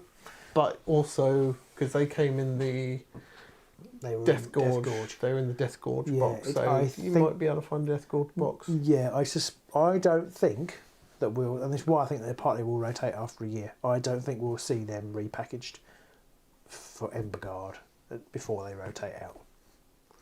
I might be wrong, but that's what. Lam said they did sell army cards for 40k while releasing them for free too. Yeah, there is some of that. They did. They did when they did AOS. They did sell them and had the PDFs as well. So they might do. You never know. You never know. But it is nice that they are giving people the option to either buy a box with 4 Warbands and the cards in, buy a box with all the cards in. Maybe they'll also do a PDF version. They haven't said they won't, and I think that's the main thing. So They've just not said they will. Again, has said that they've successfully had a successful precedent, and you kind of feel like actually there's always people like yourself even who want to have the official product. Yeah, and they will sell that official product out whether they make it free or not. And it's not just because I'm a shill. Free online or not. It's also because the hassle of printing them just isn't worth it. And if I could just buy that box for 20 quid or something, and I think it's going to be about 20 quid. 20 quid of these GW50s. That'll do me. I'll be happy with that. You can buy 2. I know. These are GW50s. Yeah. You can use one and throw the other one on the fire. Laura says they're moving away from that approach now about selling physical cards. They did when they did the Skaven, when they released the Skaven AOS book, they removed the PDF. And for a little while you couldn't get it anywhere apart from the app, which was behind a paywall or something. But they did bring the they did bring this GW, they did bring bastards. Capitalist peace. Money on money. So I think in summary, with the release and the announcement today, it was a disappointment. But overall it's not the end of the world. There's still lots of other stuff out there to play with. Let's end on a more positive, upbeat sentence. An upbeat. What are you looking forward to playing out of the 13? Should we put in the comments below? You can only pick from the 13 legal ones. From the 13. The 13 the PDFs that come out. PDFs came out yesterday. Which one are you looking forward to? Which ones, everybody? Let us know in the comments what's the one that you're looking forward to out there, and whilst you give yours. Oh, somebody asked a question about. Sorry, while you do that, somebody asked a question about Sepulchral Guard. They did say it looked. They did say they looked good. Did they actually ask a question about it? Or they were they were just commenting it was good, and I was going to ask you what you thought about them. Maybe that was what I was going to do. It was Jim. No, it wasn't Jim. It wasn't Jim. It was just after Jim. It was Alex. Thoughts on the update of Sepulchral Guard? Surprised they can res 2 as an action now, but happy they're going to get some love. Yeah, I think being able to raise 2's good, but also they're all 2 wounds, and all of the fighters are a little bit blander now, which I think is across the board is a thing. Yeah. But they're all also worth 1 glory, and when they come back, they're going to be worth no glory, which I think is going to be enough to screw a lot of people up. Well, it's going to be interesting. They play if they still got a stronghold game, which one have to assume they have. Yeah. If they're standing on objectives and you really want to get them off objectives, you're going to have to try and kill them. I mean, you can move them, but you're going to try and kill them, and then you don't get any glory for that. Yeah. So you're wasting activations in some ways to stop your opponent. Yeah. So overall, the fact that they can still push 2 fighters and that they now res 2 fighters instead of 1, I think is all great. I'm not a massive fan of the 3 abilities they've got, because 1 is basically bone shrapnel, although it doesn't have a range on it, so you could shoot somebody from like 4 hexes away and they can still bone shrapnel you, which I quite like. Yeah, there's the one which if you fail an attack, somebody else can then make an attack, but I think it has to be against the same person, which most of their attacks suck a bit, so I'm not sure on that one. And I can't remember what the other one was. Laura says, to be fair, she would probably buy a card set with 13 Warbands if it was a thing she could buy. Yes, I think a lot of people would. I think I would too. Kiki Mac is happy to buy cards if they're not planning on doing any erratas and making the cards incorrect. Yeah, that's not how. That's how this Kiki's going to crumble, which is a shame and is a bit frustrating. But yes, I think that will. But they're stuck. They will have to make them. They will have to make erratas. Yeah. Inevitable. It's as inevitable as Thanos. Nobody has. They haven't let them out there for everybody to play with yet, and when they do, people will come up with with broken situations, so they're going to have to re-release them. I'm happy with them releasing a printed pack and then releasing the errated versions to print on PDF, because then I can at least sort of sleeve those with the original cards and it won't be so bad. Right. Cringy Lord Game says the Grand Alliance Death Warscrolls feel bad because 3 of them are locked to use Dark Majesty, while the Exiled deck can use both Warscrolls. I haven't even looked at the Death Warband because the chances of us playing... What do you mean by they're locked? The chances of us playing the Death Legacy Warbands are very small, and the chances of me playing one is even smaller because you're the Death guy. Jim's responded to our question, but he's given too many options. He said Briar Queen, Sepulchard and Dagox. We're going to give it a go. Right, Who else? Who else? What else is everybody else looking forward to playing in the 16? Let us know in your comments whilst I try and still think of it was in the 13, not the 16. Sorry, the 13. The 13, yes. Yeah, I can't actually remember which 13 are. I've drawn a complete blank. Actually, the Discord are in there, aren't they? They're here. I'd actually quite like to play the Discord. I'm quite fancying Scritch again. He's got a massive obvious typo in that none of the minions have the minion symbol, but I'm pretty sure that they should do, and that'll get corrected at some point in the near future. But I'm definitely interested by Scritch. They look like they're going to be quite tough now, because they can res them, so they're worth 0 glory, but they still have 3 wounds. Whereas the Sepulchral Guard, when they get raised, they come back vulnerable, so they take a wound, or at least one wound. The rats don't. So the rats don't. Wow. So. And they come up anywhere, so suddenly having a Skaven appear right at the back of your side of the board. And 3 wounds, as we've established, is quite hard to... Worth 0 glory. You're like, I know they lose their upgrades, right, which helps temper it a little bit, yeah, but at the same time, that's still pretty nice. Pretty good. Scritch is still the greatest. Zondara's Grave Breakers, I'm quite looking forward to trying them too, but I think the Discord maybe more than any of the others. There are no lethals. No, Mr. Fourth Moss, there are no lethals. There are 2 staggers on 2 staggers on both sides, and one side has 2 block texts as well. So there's definitely a lot less doing damage and shoving people and killing them with well, there's no killing them with lethals, obviously, but the game feels a lot less suddenly lethal now. You're not going to have you're not regularly going to have, with most warbands, a fighter just get wiped out in one shot. Yeah, Iron Souls for the win, Nico said. Yeah, I think Iron Souls look pretty brutal. Kiki Max says they are excited for the Jaws of Itzel, mostly the Warcry profiles. I mean, they are really nice looking models. I like all 3 of them. And when the original Seraphon Warband came out, Starblood Stalkers, I was a bit disappointed they only had 1 big guy. Right, this one's 3 big guys. I'm like, I like that. It's funny, I'm quite disappointed there aren't some more respects in this one. I miss my chameleon. Martin says, Moloch, Martin, Matt's not on tonight, so there's no point in trying to wind him up. No lethals, only staggers and blocks. And I think that's reasonable. I think out of the 13, there's probably at least 5 warbands that I want to try in there again, though. So many. There are just so many options. It's going to be interesting to see what they do in the future with like Warcry as well. I think, because it felt like they kind of pulled back a bit from having Underworlds in other stuff, and I wonder whether they took them out of AOS because they were going to be knowingly creating this more cyclical sort of availability of them, and maybe that's why they've done that. No lethals. Most of the pings now for non-vulnerable. In this case, 1 or 2 hit points matters. Not much in the case of resurrected 2 hit point fighters. I do like the fact that most ping damage cards in the decks are like, pick a non-vulnerable fighter and do 1 damage to them. That is a good change. And it's just such a better wording on it. Whereas like, pick a fighter. How if that fighter would be slain by all this kind of legalese, where it's just like, pick a non-vulnerable fighter. That's one of the advantages of resetting everything. Yeah, that they can reset the language. And I know a lot of people have sort of said that they don't want, they were like, oh, they didn't have to do this, they didn't have to do that. They could have made these corrections in the current version of the game. Like, they couldn't have made a lot of these corrections. They couldn't. Well, as I said in one of our other videos, the treasure tokens, it's never made any sense that objectives are called objectives and objective cards are called objectives. Yeah. And they've changed treasure tokens, but they couldn't make that change if they didn't change all the cards. No. So, that's why they've gone up with 2nd edition. It would have either required a massive errata, some random, by the way, don't forget kind of rules change, which most new players are going to be like, what? Yeah. So, yeah. So it is a change for the better, and I think most of us are well served by what's coming out. I think so. I think new players are going to find it so much easier to get into, so much easier to explain it to them. Even stuff like when you're demoing a game, originally you'd be like, so the first step is we place boards. Now this is where you lose or win the game.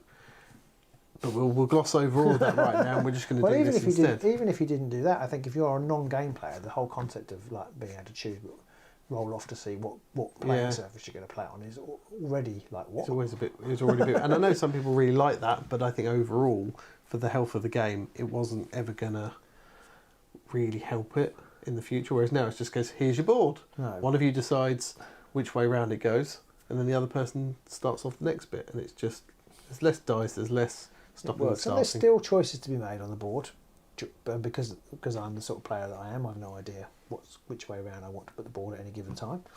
But there are some on there, like one of the decks. Just feel free to throw that. Sorry. There are definitely certain scenarios where you're like, I want this side because it's got starting hexes further forwards if you want to be getting in your opponent's half, or this has more hexes towards one side, so I want to do a bit of a flanking manoeuvre, or there's a lot of options. I've only really played the Ember Watch, so it's kind of like I don't want the one with blocked hexes. Yeah, and that's about it. Yeah. I also like all the little changes they made, like if you lose the roll off, you get a card. Yeah, that's a big change. Actually, we haven't really talked about that much. That is a big. Now Valentine's in. That's a big change. Well, it's the Ruination Chamber Stormcaster. Those guys who came from AOS that were like they've lost almost all of their humanity. Because they're the ones in the Spearhead, or not, I don't know. No, they're not the ones in the Spearhead. They're the ones that came in the main AOS box. Okay. Valentine, you missed everything. Yeah. You missed everything. Yeah, afraid so. Because those ones, frankly, I'm disappointed that these weren't the Stormcast in this box weren't the Ruination Chamber ones, because they looked really nice. Okay. Just these really badass, completely devoid of all humanity fighters who just look like they want to. So have I got those models and not painted them then? Yeah. Okay, interesting. In the wherever the that was 3 months ago. I can't remember it now. No. So I don't know if anybody's got any specific questions about the Warbands, either the way they've been released or if they spotted something in the rules that they're not sure and they wanted to bring it up. There have definitely been a few bugs that people have spotted in the PDS where they've gone, they haven't got this symbol, or their attacks look almost identical, and I think some of those are just mistakes, or they're things where Did you read through the tournament play? Oh yeah, we've been talking about tournament play. Yeah, I mean there isn't much to say. It's not massively different.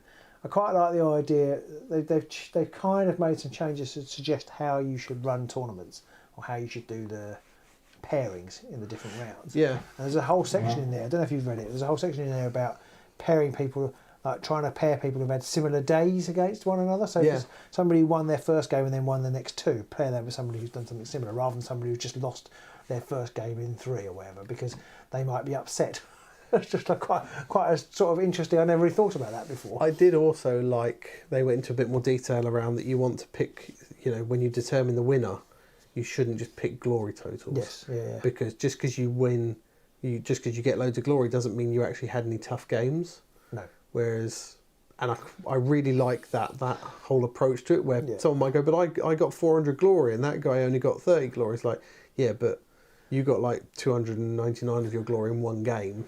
That makes a difference. That really does, and I think it really highlights that we noticed this on Saturday when we were on Sunday when we were running the competition, that you'd walk past some tables and the scores would be like 6-7 in the third round. You'd be like, oh, that's a low scoring game. Then you walk past another table and both parties have got like 20 glory each. Or somebody's got 20 and the other person's got none. Yeah. So it's like, a game where someone wins 6-7 is probably a more hard fought game than someone who wins 20-3. Yeah. And the winner should reflect that if you win by a very small glory each game, you've probably had a harder game than someone who's just 20-0, 20-0, 20-0 all their games. We do have a question about the Skidderkin, but I haven't got the PDF up. Does the fillet ability trigger alongside the chef keyword, causing you to get 2 haunches from the same successful attack? I would say so, because it does say in the rules that if you have multiple abilities that trigger at the same time, you choose which order they go in. So I think probably the answer is yes. And that's how they worked in the previous rules as well. How long are new games running? Similar 30 to 45 minutes? I think so. It's a bit difficult to tell. In the tournament pack, it says 60 to 75 minutes. I love the fact that in the tournament pack it says 60 to 75 minutes, and then for the Grand Clash next year they've allowed 50. Yeah, but I reckon you can get it done in 50. I think if you're I mean, I got that. It was obviously only Rivals, but I got that game done in the with hour a completely brand new player. With a brand new player. Brand new player. You're not bland. He wasn't bland. He was very nice. He brought Worms back. Fucking awesome. He bought, not to EMBERGARD. So we obviously I talked him through it, and we got it done in the hour. Yeah. So I think probably once you know what you're doing, you'll get it down to 45. I would never ever say it was 30.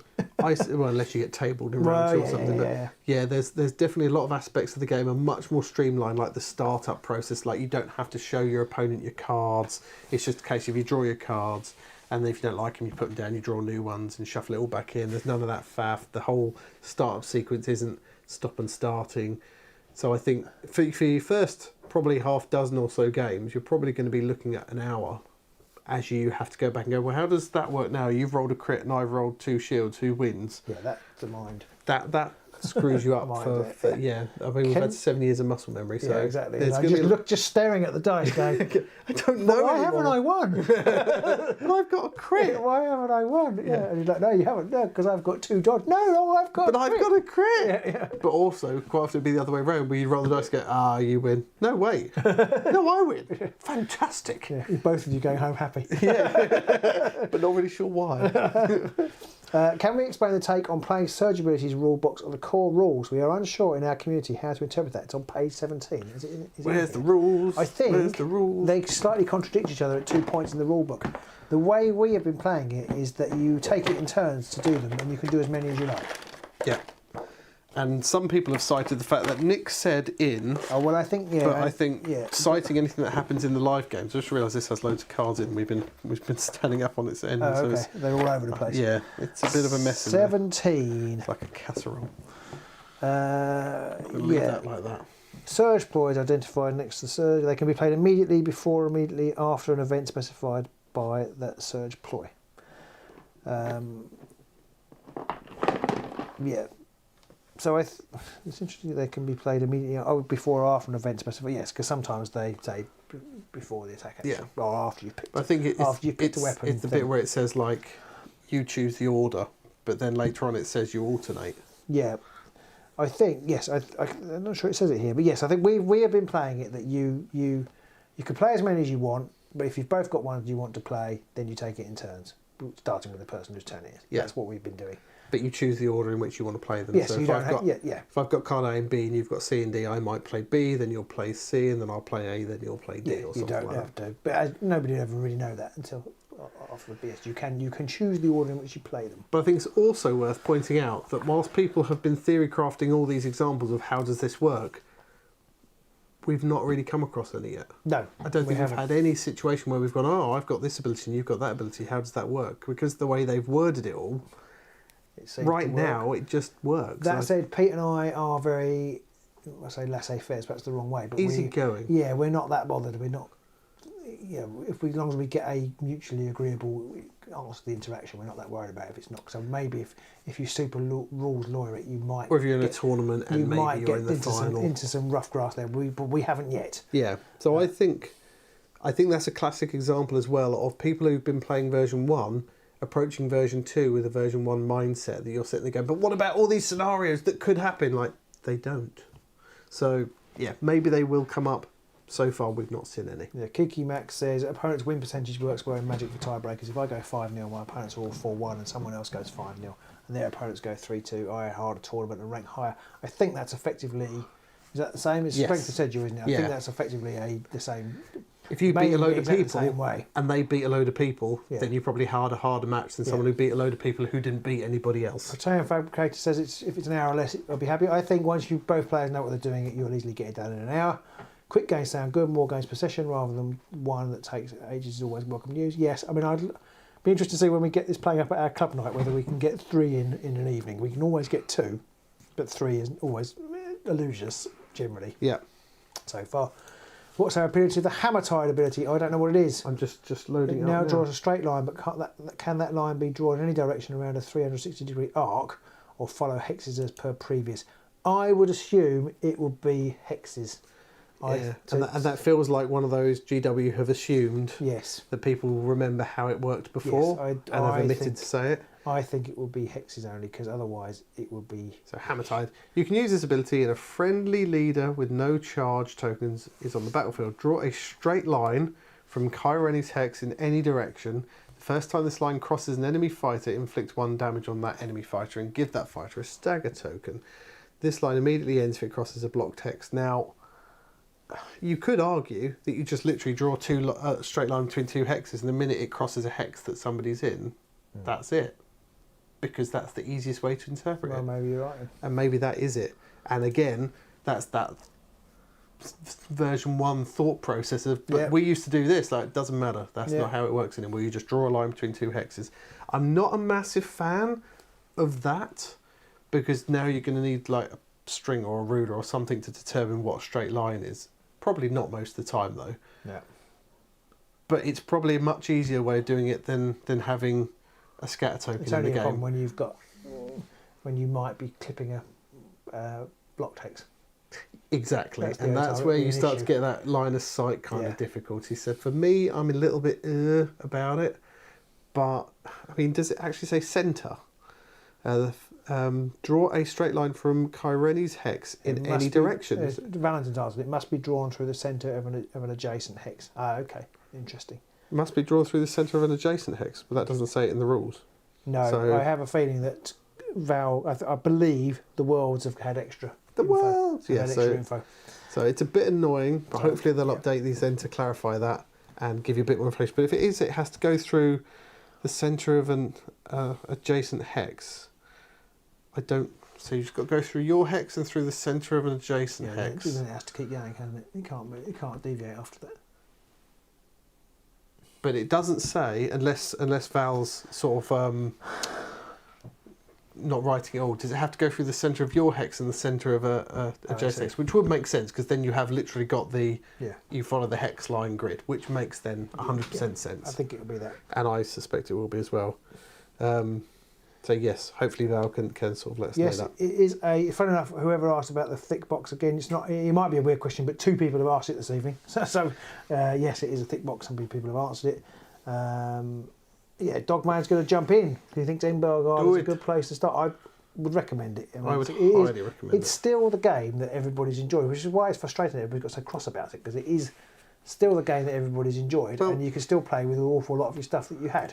There are obviously people love this game for different reasons, and some people loved it for all of the uber crunchy deck building aspects and all of the character cards and stuff, and that's not there anymore. But I think if that's your thing, play version 1. I don't think GW wants to continue in that direction because they don't see a future for it in the game. Slippy says, coincidentally, 4 out of the top 5 at the tournament had the same strength of schedule, 9.6. I guess he's looked. So what, the people who were at the top of our tournament had a similar win-loss ratio against, or the people they played had a similar win-loss ratio? I don't know, it just says the strength of the schedule. Is that what you mean, Val? I'm guessing so, because it's kind of like how they... well, he says 9.6. I don't know what that 9.6 means, but maybe yes. I'm guessing it's kind of how it's split. Laura's got to head off. Thanks for coming, Laura. Oh, Laura. Good to see you. So, Val, you say in a straight line along the grid. So do you have to measure it from the centre of Kyreni's Hex and centre of a adjacent hex, thus making it a straight line? Yes. Because that would make sense. Slippy says, yep. I'm not sure if that was yep to... That was to you. Oh, okay. Or about straight the schedule. Everyone at the top played other people near the top, which is what you want, really. Yes. And that's how I think it is the way it tends to work out, because the winners play each other in each round. So you do, apart from the very first game where you might play the person who ended up being bottom. Possibly in one of our first few tournaments, we might have done it on Glory Scored or something like that. So maybe our first few tournaments weren't an accurate representation of people's journey through the day. So... yeah, Val says yes. So it sounds like, and we have said that we think that some of the world's players may have already got updates to the rules that Val is going to. So incidentally, Val, we don't remember seeing when you won your ticket. He's just going. He's just going to turn up. He's like, right, let me in, bitches. Yeah. I've got a fucking warband. Where'd you get that? Shut up. Let me in. I think somebody said that if you were there last time, you got to go. Was it something like that? You got to go if you were there last time? I mean, that's great. If so, yeah. I'm really jealous. If they're going to keep doing that, it's going to get bigger and bigger and bigger. I suspect it probably won't. No, I'm sure they won't. I'm really jealous, but at the same time, I'd be like, if I want a golden ticket, I'd be like, well, I'm not going. Yeah, just going to give you this That's back never now. going to happen. Yeah, that's very nice. Would you like it second place? I'm like, I can't go over. I've got a wife and kids and a mortgage. Like, yeah, me too. Come on, someone else here must have no life, and they can go wherever they want, whenever they want. You saying that Val's got no life? No, he's just got a much more free life. He's got a much more understanding wife. Now, He won the Canadian Tabletop Championship. So did you go to Canada for that? Fantastic. That is, yeah. You Nice work. love your Underworlds. Way more than we used to have a channel, mate. Wow. I missed one earlier, but Skrit Yaksin said that he'd been in Underworld since the start, and he's quite optimistic, which is good. He basically plays it with his family, a quick game to throw down. This seems fun. I think definitely for anybody who's quite casually into it, this is going to only be a better game to play, because it's going to be so much easier to get people into it, and you're not going to feel like you're missing out by not having that really in-depth deck building aspect if you're a bit more of a casual player like we are. I love the idea that Val went to Canada to play Warhammer. I found even going to London feels like it's too far. I wouldn't even go to like Essen to look at board games, because I'd be like, it's a long way. I can't be bothered with that.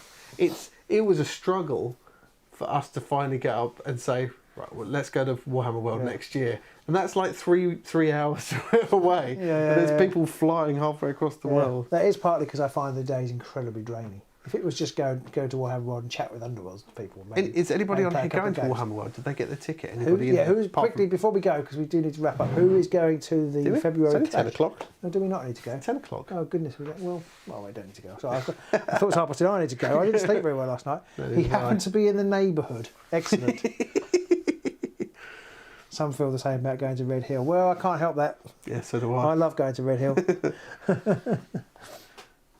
See, I didn't see all of that comment, but Nico said, Essen is fun. I booked a hotel, and I thought he said for all year. And I was like, that's extreme. Val's coming. It'd be good to see you there, Val. Hey. Yeah, even going to Warhammer World. Val's in the neighbourhood. Yeah. Alex Dodd is going. Excellent. Woo! Excellent. Now, we are, for anybody who doesn't have a team to go with, we are going to do some T-shirts. And we're gonna go as the Agents of Sigmar team. So if anybody hasn't got a team and they want a team, we will give us your team, aren't probably. Brilliant. But maybe someone in the Age of Sigmar team might get in the top 16. Just won't be us. Won't be us. Yeah. So anybody who wants, we'll be posting up a link at some point for the T-shirts if you want to come sporting the Agents of Sigmar. And Nico, Val, and Slippy are all going. Excellent. Really? Excellent. Scree Axon says he loves Warhammer. When you have 2 kids and a job, a full game of 40 KOS does feel daunting and draining, especially with travel. Yes, absolutely, and that's why we're where we are now. Yeah. There's lots of content producers out there at the minute who are. Nico wants to be part of the team. Good, but don't you worry, mate. We'll be sending out links, and I think we said this the very first time we went to Warhammer Worlds. That if this is your first tournament you're going to, and you are like, you've never done it before, or you're a bit worried, or anything like that, come and find us. Yeah. We'll be sitting at a table somewhere drinking coffee or tea, and you know we're always happy to say hello to people. So do give us a shout. James says having a less relentless release schedule is very welcoming. The move to two core boxes a year. Yes, I think that was the beginning of the decline for version 1. Before we disappear though, where do we have your tournaments and events? Maybe a bit of a trek, but I'd love to try and get along to one. Well, we have them in Red Hill in Surrey. So not too far. Conveniently, right round the corner from Robin. Well, it is because I organised the venue. Fine, I suppose. Yes. We do have some people coming from a good couple of hours away. We had somebody. I haven't seen him for a while actually. Nigel. I hope Nigel's all right. I haven't seen him for a while. He's come up from Plymouth. Yeah, a couple of times till he won. Crazy man. Oh yes, because Valentine's bringing his son as well. So who's apparently very good. Oh God. Yeah, we're going to get beaten to death. Yeah, so they're in Red Hill. We do occasionally do one in Market Harborough. So that's. I don't know how far away that is, but we're hoping the next one is going to be early next year because Warhammer Worlds is February. Yeah, so we're hoping to squeeze one in sort of early January, and then probably April time. Yeah. July, August time, something like that. Yeah. So do keep an eye on the channel. If you are on Facebook, do follow us on Facebook, and because we'll post out. The more the merrier. And if we keep getting, because we've got a new venue, and we can easily get 40, 50 people in there. So that would be quite cool. We could He's from the Highlands of Scotland. a little bit of a trick. But we're not far from Gatwick. So you could literally, you could fly down to Gatwick and I can pick you up on route because I drive through past Gatwick on my way to Robin's house. So the wrong side of London for Kicky Matter. That's a shame. But we do them in Market Harbour once a year. And that's already been booked, I think. That's in September.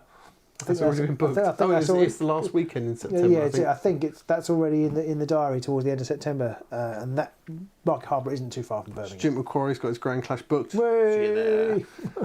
Yes, so there will be one. Do follow us on Facebook and that to keep abreast of the updates and things. But we will be, and if you want, if you join us on Patreon, because we talk about all the time on our Discord, so there's always that option if you want. We're very, very chill over there. Very, very relaxed about it all. Market Harbour is a lot more reasonable, yes. But, I mean, at Red Hill, you can get the train direct to Red Hill from a lot of places. Because it's on the main line. No. No. But only 584 miles. Birmingham's not that far. So, yeah, Market Harbour, we will be putting out information sometime next year around that. But it's always in mid to late September, the Market Harbour one. Yes. We have an Agents Weekend. On the one day, we'll have the tournament on the Saturday. Yeah, so we flipped it around this time, haven't we? The tournament will be on the Saturday, and then we're going to have our Agents Gaming Day on the Sunday. Yep, so we go up, stay up there on the Friday night, play on the Saturday, play on Sunday, come home Sunday evening. Inverness does flights to Gatwick. So there you go. On Facebook, there you are. There you go. Just let us know, and you just have to stand outside with a massive poster like that, and I'll know who you are to pick you up. If they haven't arrested you and carted you away by that point. Brilliant, that'd be very exciting. The only thing I'm not really looking forward to at Warhammer Worlds is that it's going to be 6 games. Yeah. It's going to be a long day. I normally get to the end. That's one of the things I like running about tournaments, actually, because we quite often, when there's an odd number, we alternate doing the person who gets the bye, playing them, and 3 games in the day is perfect. Yeah. I like that. If it's an even number, we don't play at all, and it kind of gets a little bit boring at that point. Yeah, because we've only got each other to talk to. We really don't like each other. No, but it's 6 games is going to kill me. So I should be holding on for a burger at the end of the day. I have to say, coming back to your original question of which of the 13 warbands am I looking forward to playing the most, I think it will probably be either Scritch or the Skinnerkin for me. Who would it be for you? You're assuming I can remember who they are. The Discord, definitely. You're going to go on the Discord to ask? Yeah, maybe Zondaras, because I quite like how I painted those. And I do like I think they do. It's a flavour. They've got a lot of flavour, yeah. It's a flavourful Warscroll. So I think everybody out there, thank you for coming and listening to us tonight. If you are on Facebook and stuff like that, do keep the positive vibes going. Simon ready for action. Yes, yeah, exactly. Do keep the positive vibes going online, because I think there's a lot of people moaning out there, and to be honest, the sooner they all piss off, the better, and go and make their own version 1 Facebook and do it that way, like they did with the Vassal. I do feel like we need to create just an EMBERGARD Facebook group. Would just solve all the problems. It wouldn't though, because I suppose unless you kick everybody out with a negative, but I think you should, yeah. It's just one of the entry things should be, I'm not going to moan about version 2. It's a new game. If you don't like it, that's fine. You don't have to join the Facebook group, just like you don't have to buy the game. Only 15 likes. Come on, click that button. I think we... Yeah. Do click that button. We've got 43 likes. We've got 43, but yeah, do keep giving us the positive spin. Yeah, maybe a Simon ready for action. It might not be. It might not be ideal. Who else have we got here? If you say anything positive, people call you a shill. Yep. That is true. And it's funny that a lot of the people that call us shills now thought that we were great last year or the year before that, because we were saying the things that they were... What's that? That one. That one? Yeah. It's on my screen. I haven't got that one. That's weird. How weird. Look. There's nothing between James's and Dogman's. That's weird. That is weird. I wonder why... You read another one out earlier that I didn't have. How strange. Yeah. But yes, you're right. People call you a shill if you say something's good, if people don't like it. But if that's what they have to tell themselves to get themselves through the night. As someone that's just starting, is it worth looking at any of the old Warbands, or should I just start here and pay attention for future releases? Honestly, I would just... I've blocked them, Robin. Maybe I did by mistake. Who did I block? Scrit Yaxon. Okay. Sorry, I thought you saw one of his earlier comments as well. I But don't know. Okay. maybe that's where you know, because I said I saw a comment Yeah. earlier and you were like, oh, I didn't see that, so Yeah, I don't know what's happened. Okay, Robin I'll obviously look doesn't out, like check Scrit. check my block list out. I think if you fancy any of the 16 that when they announce them, it might be worth going to try and get some of them. I don't know if it's worth trying to get any of the 13 previous ones because they're going to be quite hard to get hold of. I would say no, and because they're probably going to rotate out as well. They're the first ones that rotate out will be those 13. Probably. So I wouldn't bother unless you've got the models. I wouldn't bother chasing them down, or you see them for not very much. Yeah, I wouldn't bother chasing them down. I think overall I would look to the newer stuff. So the Warbands in here. There's going to be the Grandfather's Gardeners. There's going to be the Jaws of Itzel, and there's going to be those 16 Warbands as they're re-releasing those. But even if you didn't even want to get involved in those, just the 4 Warbands and 4 Rivals decks. Well, 6 Rivals decks will be enough to keep you going for quite a long time, and have a good time. So I would probably, especially if, you don't want to shell out loads of money. I would probably just buy everything that is new from now. I mean, that tickles your fancy. Even just buying this to start with is going to give you plenty to play around with and get. It is. Especially if you're new, to get the feel of the game. Yeah, that is true. It will give you the feel of the game. I do feel like you probably want a couple of extra Warbands. Yeah. To give it a bit more variation. But I mean, if you're like me and you're a Skaven fan, like that, yeah. I love those Skaven. I think most people like the Skaven models over the Stormcast one.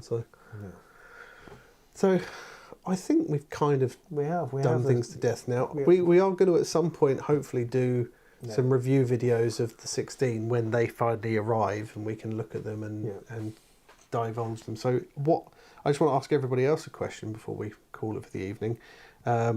Who's your favourite Spice Girl? No. It was going to be, for content of the new Warband stuff, what would people like to see us do? Do you want us to see us play games with them, or just do short 5-minute videos where we talk about them and how we think they'll play? Don't ask people that question, because if they give us the wrong answer, then we have to do what we don't want to do. Well, we don't have to do it, but it gives us an idea. If we now get like 7 or 8 people saying battle reports, then we just know, that 7 or 8 people are going to watch our battle reports. That's what I'm going to say, yeah. But it's always nice because some people love battle reports. Yeah. Yeah, that is very true. We are going to try and play more battle reports live as well, because I think doing it live's great for interacting with the community, and if we play live games on there, we can show people how it works and they can ask questions, especially with the newer Warbands and stuff like that, the newer decks. James says ginger. He means, are you allowed to call her ginger spice anymore? I guess you probably can. They missed a lot of spices out, didn't they? There was like 5 spice. No, they're all Old Spice. 5-minute reviews, but with examples of a setup board of the abilities being used on a setup board. Oh, interesting. Battle report's the best, says Trefnonix. A breakdown would be great to get some initial. I think that's where we'll start, with small breakdowns. And then maybe quite like the idea of doing the that would be quite an effort though, but showing how the abilities work. Because you can always have just like a standard. I'm going to stand by it. Yes, yes. Like if you wanted to show off how Kareni's thing worked, it's like a squid. You could very easily have the board set up with just our angled view of it, and very quickly go, one's there, one's there. That's how it works. Also, there's more opportunity to fuck it up, get it wrong. There is that, which but that we have been known to do in the past. Just as much engagement. We get that. Trefnonix. Just you're aware that Scrit also said, thanks for the stream, even though you've blocked me, Robin. It's encouraging to see some... He didn't put that, I put that bit in. I see. It's encouraging to see some positive opinions. Casual reviewers like Tech Raptor gave EMBERGARD a glowing review. Good. Yeah. Well, I think, yes, if you've never played it before, you would definitely like this version more than, say, Death Gorge or whatever. Cause it's definitely more than Harrow Deep or whatever. Well, I was just thinking the last one was really complicated. Yeah. And this one isn't. Yeah, but it's not like it's... And this is the thing a lot of people complain about. They're like, oh, they dumbed the game down. It's like, it's not dumbed down. It's just streamlined and makes sense. Yeah. Whereas the old rules were absolute nonsense sometimes. His nickname is a pun on the German sub-sentence, I can't hit anything, reference to me missing a lot in shooters. What was that? I missed that one. That's Trefnonix, which is... That's how it's pronounced, Trefnonix. Oh, right, I see. Impressions of the Warbands playstyles and possible deck matches would be good. So that would all go in with like the Warband summary thing. Warband showcases that also demonstrate the abilities. Same kind of stuff. Don't see that block guy either. Nico says he doesn't see. Doesn't see much. It's weird. Maybe it's a zone setting or something like that. It's weird. Interesting. Charles Hill says Morgrave's Blade Maybe Cove and my dead. Spice Girls and only you can see him. No, because other people have responded to him, I think. And he's showing on there. So you can still see him on there.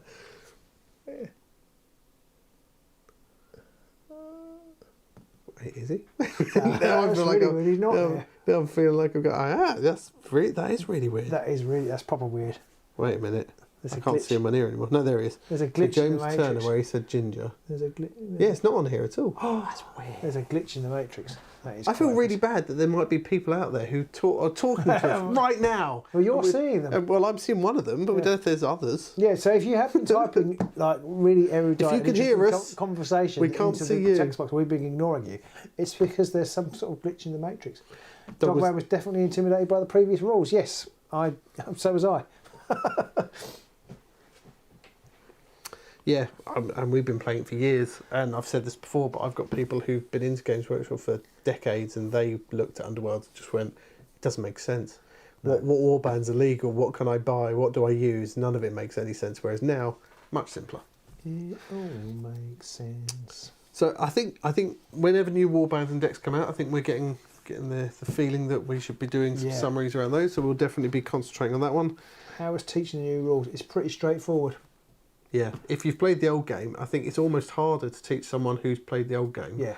Because they've got that muscle memory in there. Yeah, there are some things that are almost the same. Yeah. In fact, for example, we knew that when you roll off, you win the board and you place it. Yeah.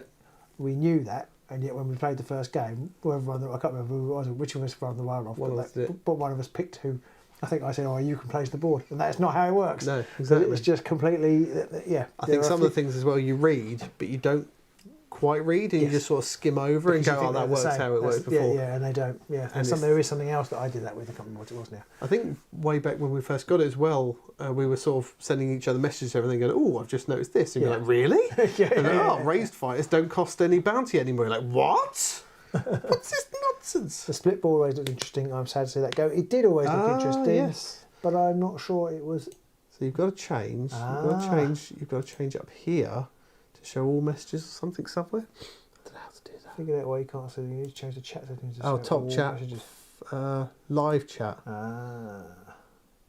Live chat. Can we see? Can we see him now? Yes, Scrit's showing now. I'm so sorry, Scrit. We weren't ignoring you. Do you guys think the new board is bland, uninspiring, both game-wise and art-wise, soon to become boring after a few games? Says Frantic. No. I barely paid attention to the old boards. I have been picking the same board for 2 years. How long it is? I've been picking the same board. So no, I don't. I know some people are far more invested in the boards and the tactics of placing the boards. But for me, it was the least interesting interaction in the game. It was quite nice that you could offset it. That was quite fun. But once you start playing, that is your playing area, and you have to play within it. And you still have interesting decision points to make around that. So I don't think it will make any difference. Also, being able to offset them was more often than not about creating as much of a negative play experience for your opponent as possible by longboarding or offsetting. Yeah, I'm going to do this because it's going to fuck your game up. Yeah. And that doesn't happen now with one board. Maybe it'll get a little bit dull to look at after a while, but they have said that they're going to be bringing out alternate art boards in the tournament packs. So I'm unfeasibly excited by that prospect. I think that's a really interesting move, and one I would never have guessed. No, I never would have saw that coming. Yeah. I thought they might... How's that though for total intimidation flex? Oh, well, I've won a tournament. Yeah. Because if you win a board, you're very unlikely to then sell that on eBay, whereas the alt art cards are all over the place on eBay. No one cares. Imagine how heavy the boxes would be if there's like 32 boards in them though. Everyone gets a board. You only get one hex of it though. You have to replace it one hex at a time in like blockbuster style. Brilliant. But I can see that if you play the same board for a long time, maybe you're going to get bored of it. I don't think so though, because just from our experience, we picked mostly the same 2 boards forever. Also, my usual fallback position, chess, has been played on the same board for a really long time. Yeah. Well, sometimes the black square's down there, and sometimes it's over there. I don't understand. No, what are you talking about? Silly. What are you talking about, Wallace? Does alternate art mean alternate layout or just different art? I would assume different art. I assume different art, same layout, I think the different layouts would be...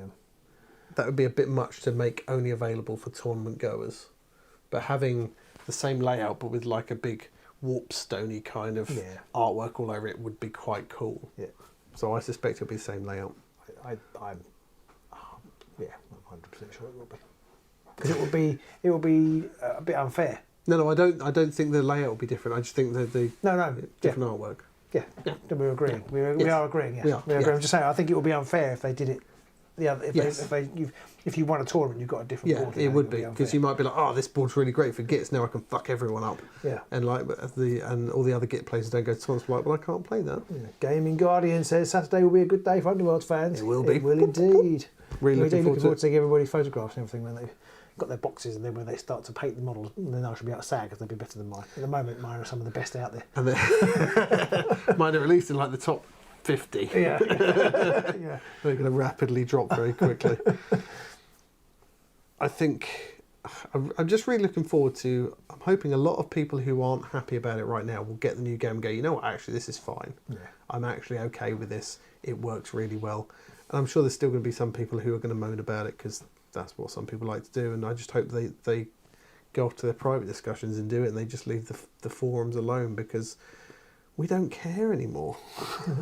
Charles is hoping that he's friendly of Ghost will have some extra copies. Or if I hear of any, I'll let you know. Gaming Guy says, trying to get those darned cards extracted from the PDFs. Don't. Go to underworldsdb.com. They're already all on there. Just download them off underworldsdb.com. All the new ones are already there? Yeah. Wow. Those guys have been working like bastards, but I'm pretty sure that every single one's on there now. The Warscrolls and the Warbands. So, yeah, go check it out. Excellent. That's pretty much what I was going to be doing at some point, is going on there to get them. And there's a little bit me. I've got 2 voices in my head. One of them's like, you've got to do them all, because if you don't do them all, then what's the point in doing any of them at all? And the other part of my brain's going, don't be a fucking idiot. New Agents of Sigmar will be helpful. Yes, it's like infinite monkeys, isn't it? Eventually, it will be helpful. Although they disproved that, didn't they? They have disproved it. Yeah, I did see they've disproved that. So even they were like, oh, it would take an eternity for them to write Shakespeare. Like, but they would still write Shakespeare. Yeah. Given an eternity. Because I don't think the original thick joke ever really sort of said that they'd do it in like 6 months or anything. They were just like, eventually, if an army of monkeys, you know, if there was an infinite number of monkeys. I mean, it's impossible. It's like it's pointless saying, "Oh, they couldn't do it because there's not enough time." It's like there aren't an infinite number of monkeys either. So. No. And if you've seen a monkey use a fucking typewriter, my God, they can't write a bloody prose to save their lives. I think that was the point. Right. Yeah, I think we're talking about monkeys and typewriters. I think it's probably time to go. Well, you know, once we get to that point. So next time we speak, everybody else out there will hopefully have their copy, which is very exciting. And I don't know if we should be live next week to play something when everybody's got their copies. Do they actually want to see us playing the same thing again live? Probably because it's the same. We've only got the same option. I think maybe we should probably spend that time doing secret things. Doing secret stuff that we can't tell you about right now. Secret sauce. Yeah. Raw sauce.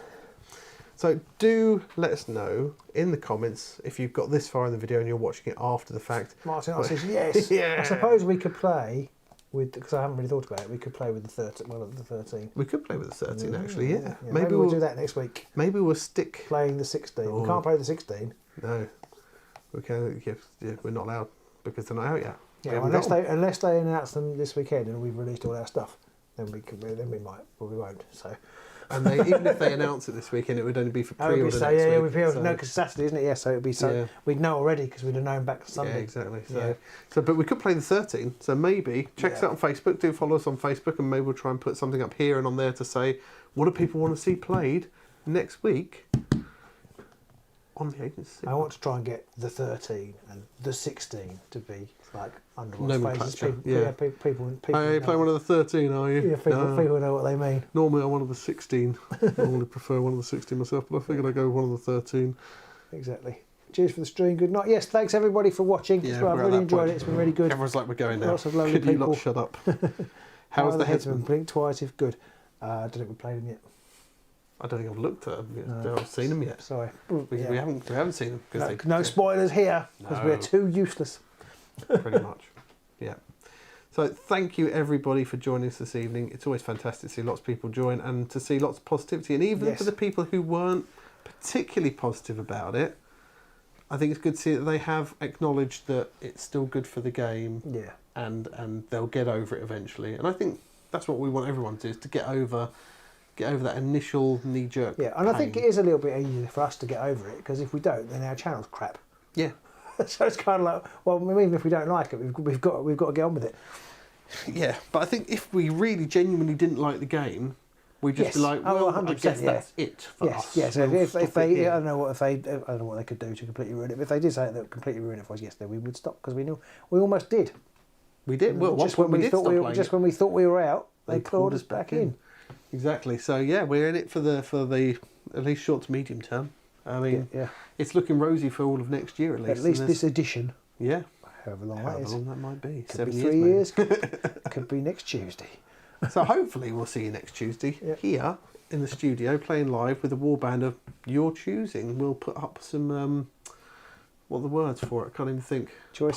Polls, choices somewhere. I was just going to pick the Thrice Discord. But we'll just hack it afterwards and go, hooray, they won. Oh, that's all right. Oh, it's Boating McBoatface again. Okay, and do obviously consider supporting us on Patreon if you'd like to do that. Don't forget to like where and you can subscribe. have all this incisive banter 24/7 almost. Yes, there's several people in here who are on our Patreon already who will probably say it's fantastic, but they can't talk because we've muted them. We've muted all their channels. But even if you don't want to join us on Patreon, which I can't say I blame you for because it's real money and all that at the end of the day, do like and subscribe and ring that bell so you see when we're doing new stuff. And do check us out on Facebook, because then you'll see all our announcements about what we're doing and what's coming up. 100%. So we'll see you soon in the EMBERGARD.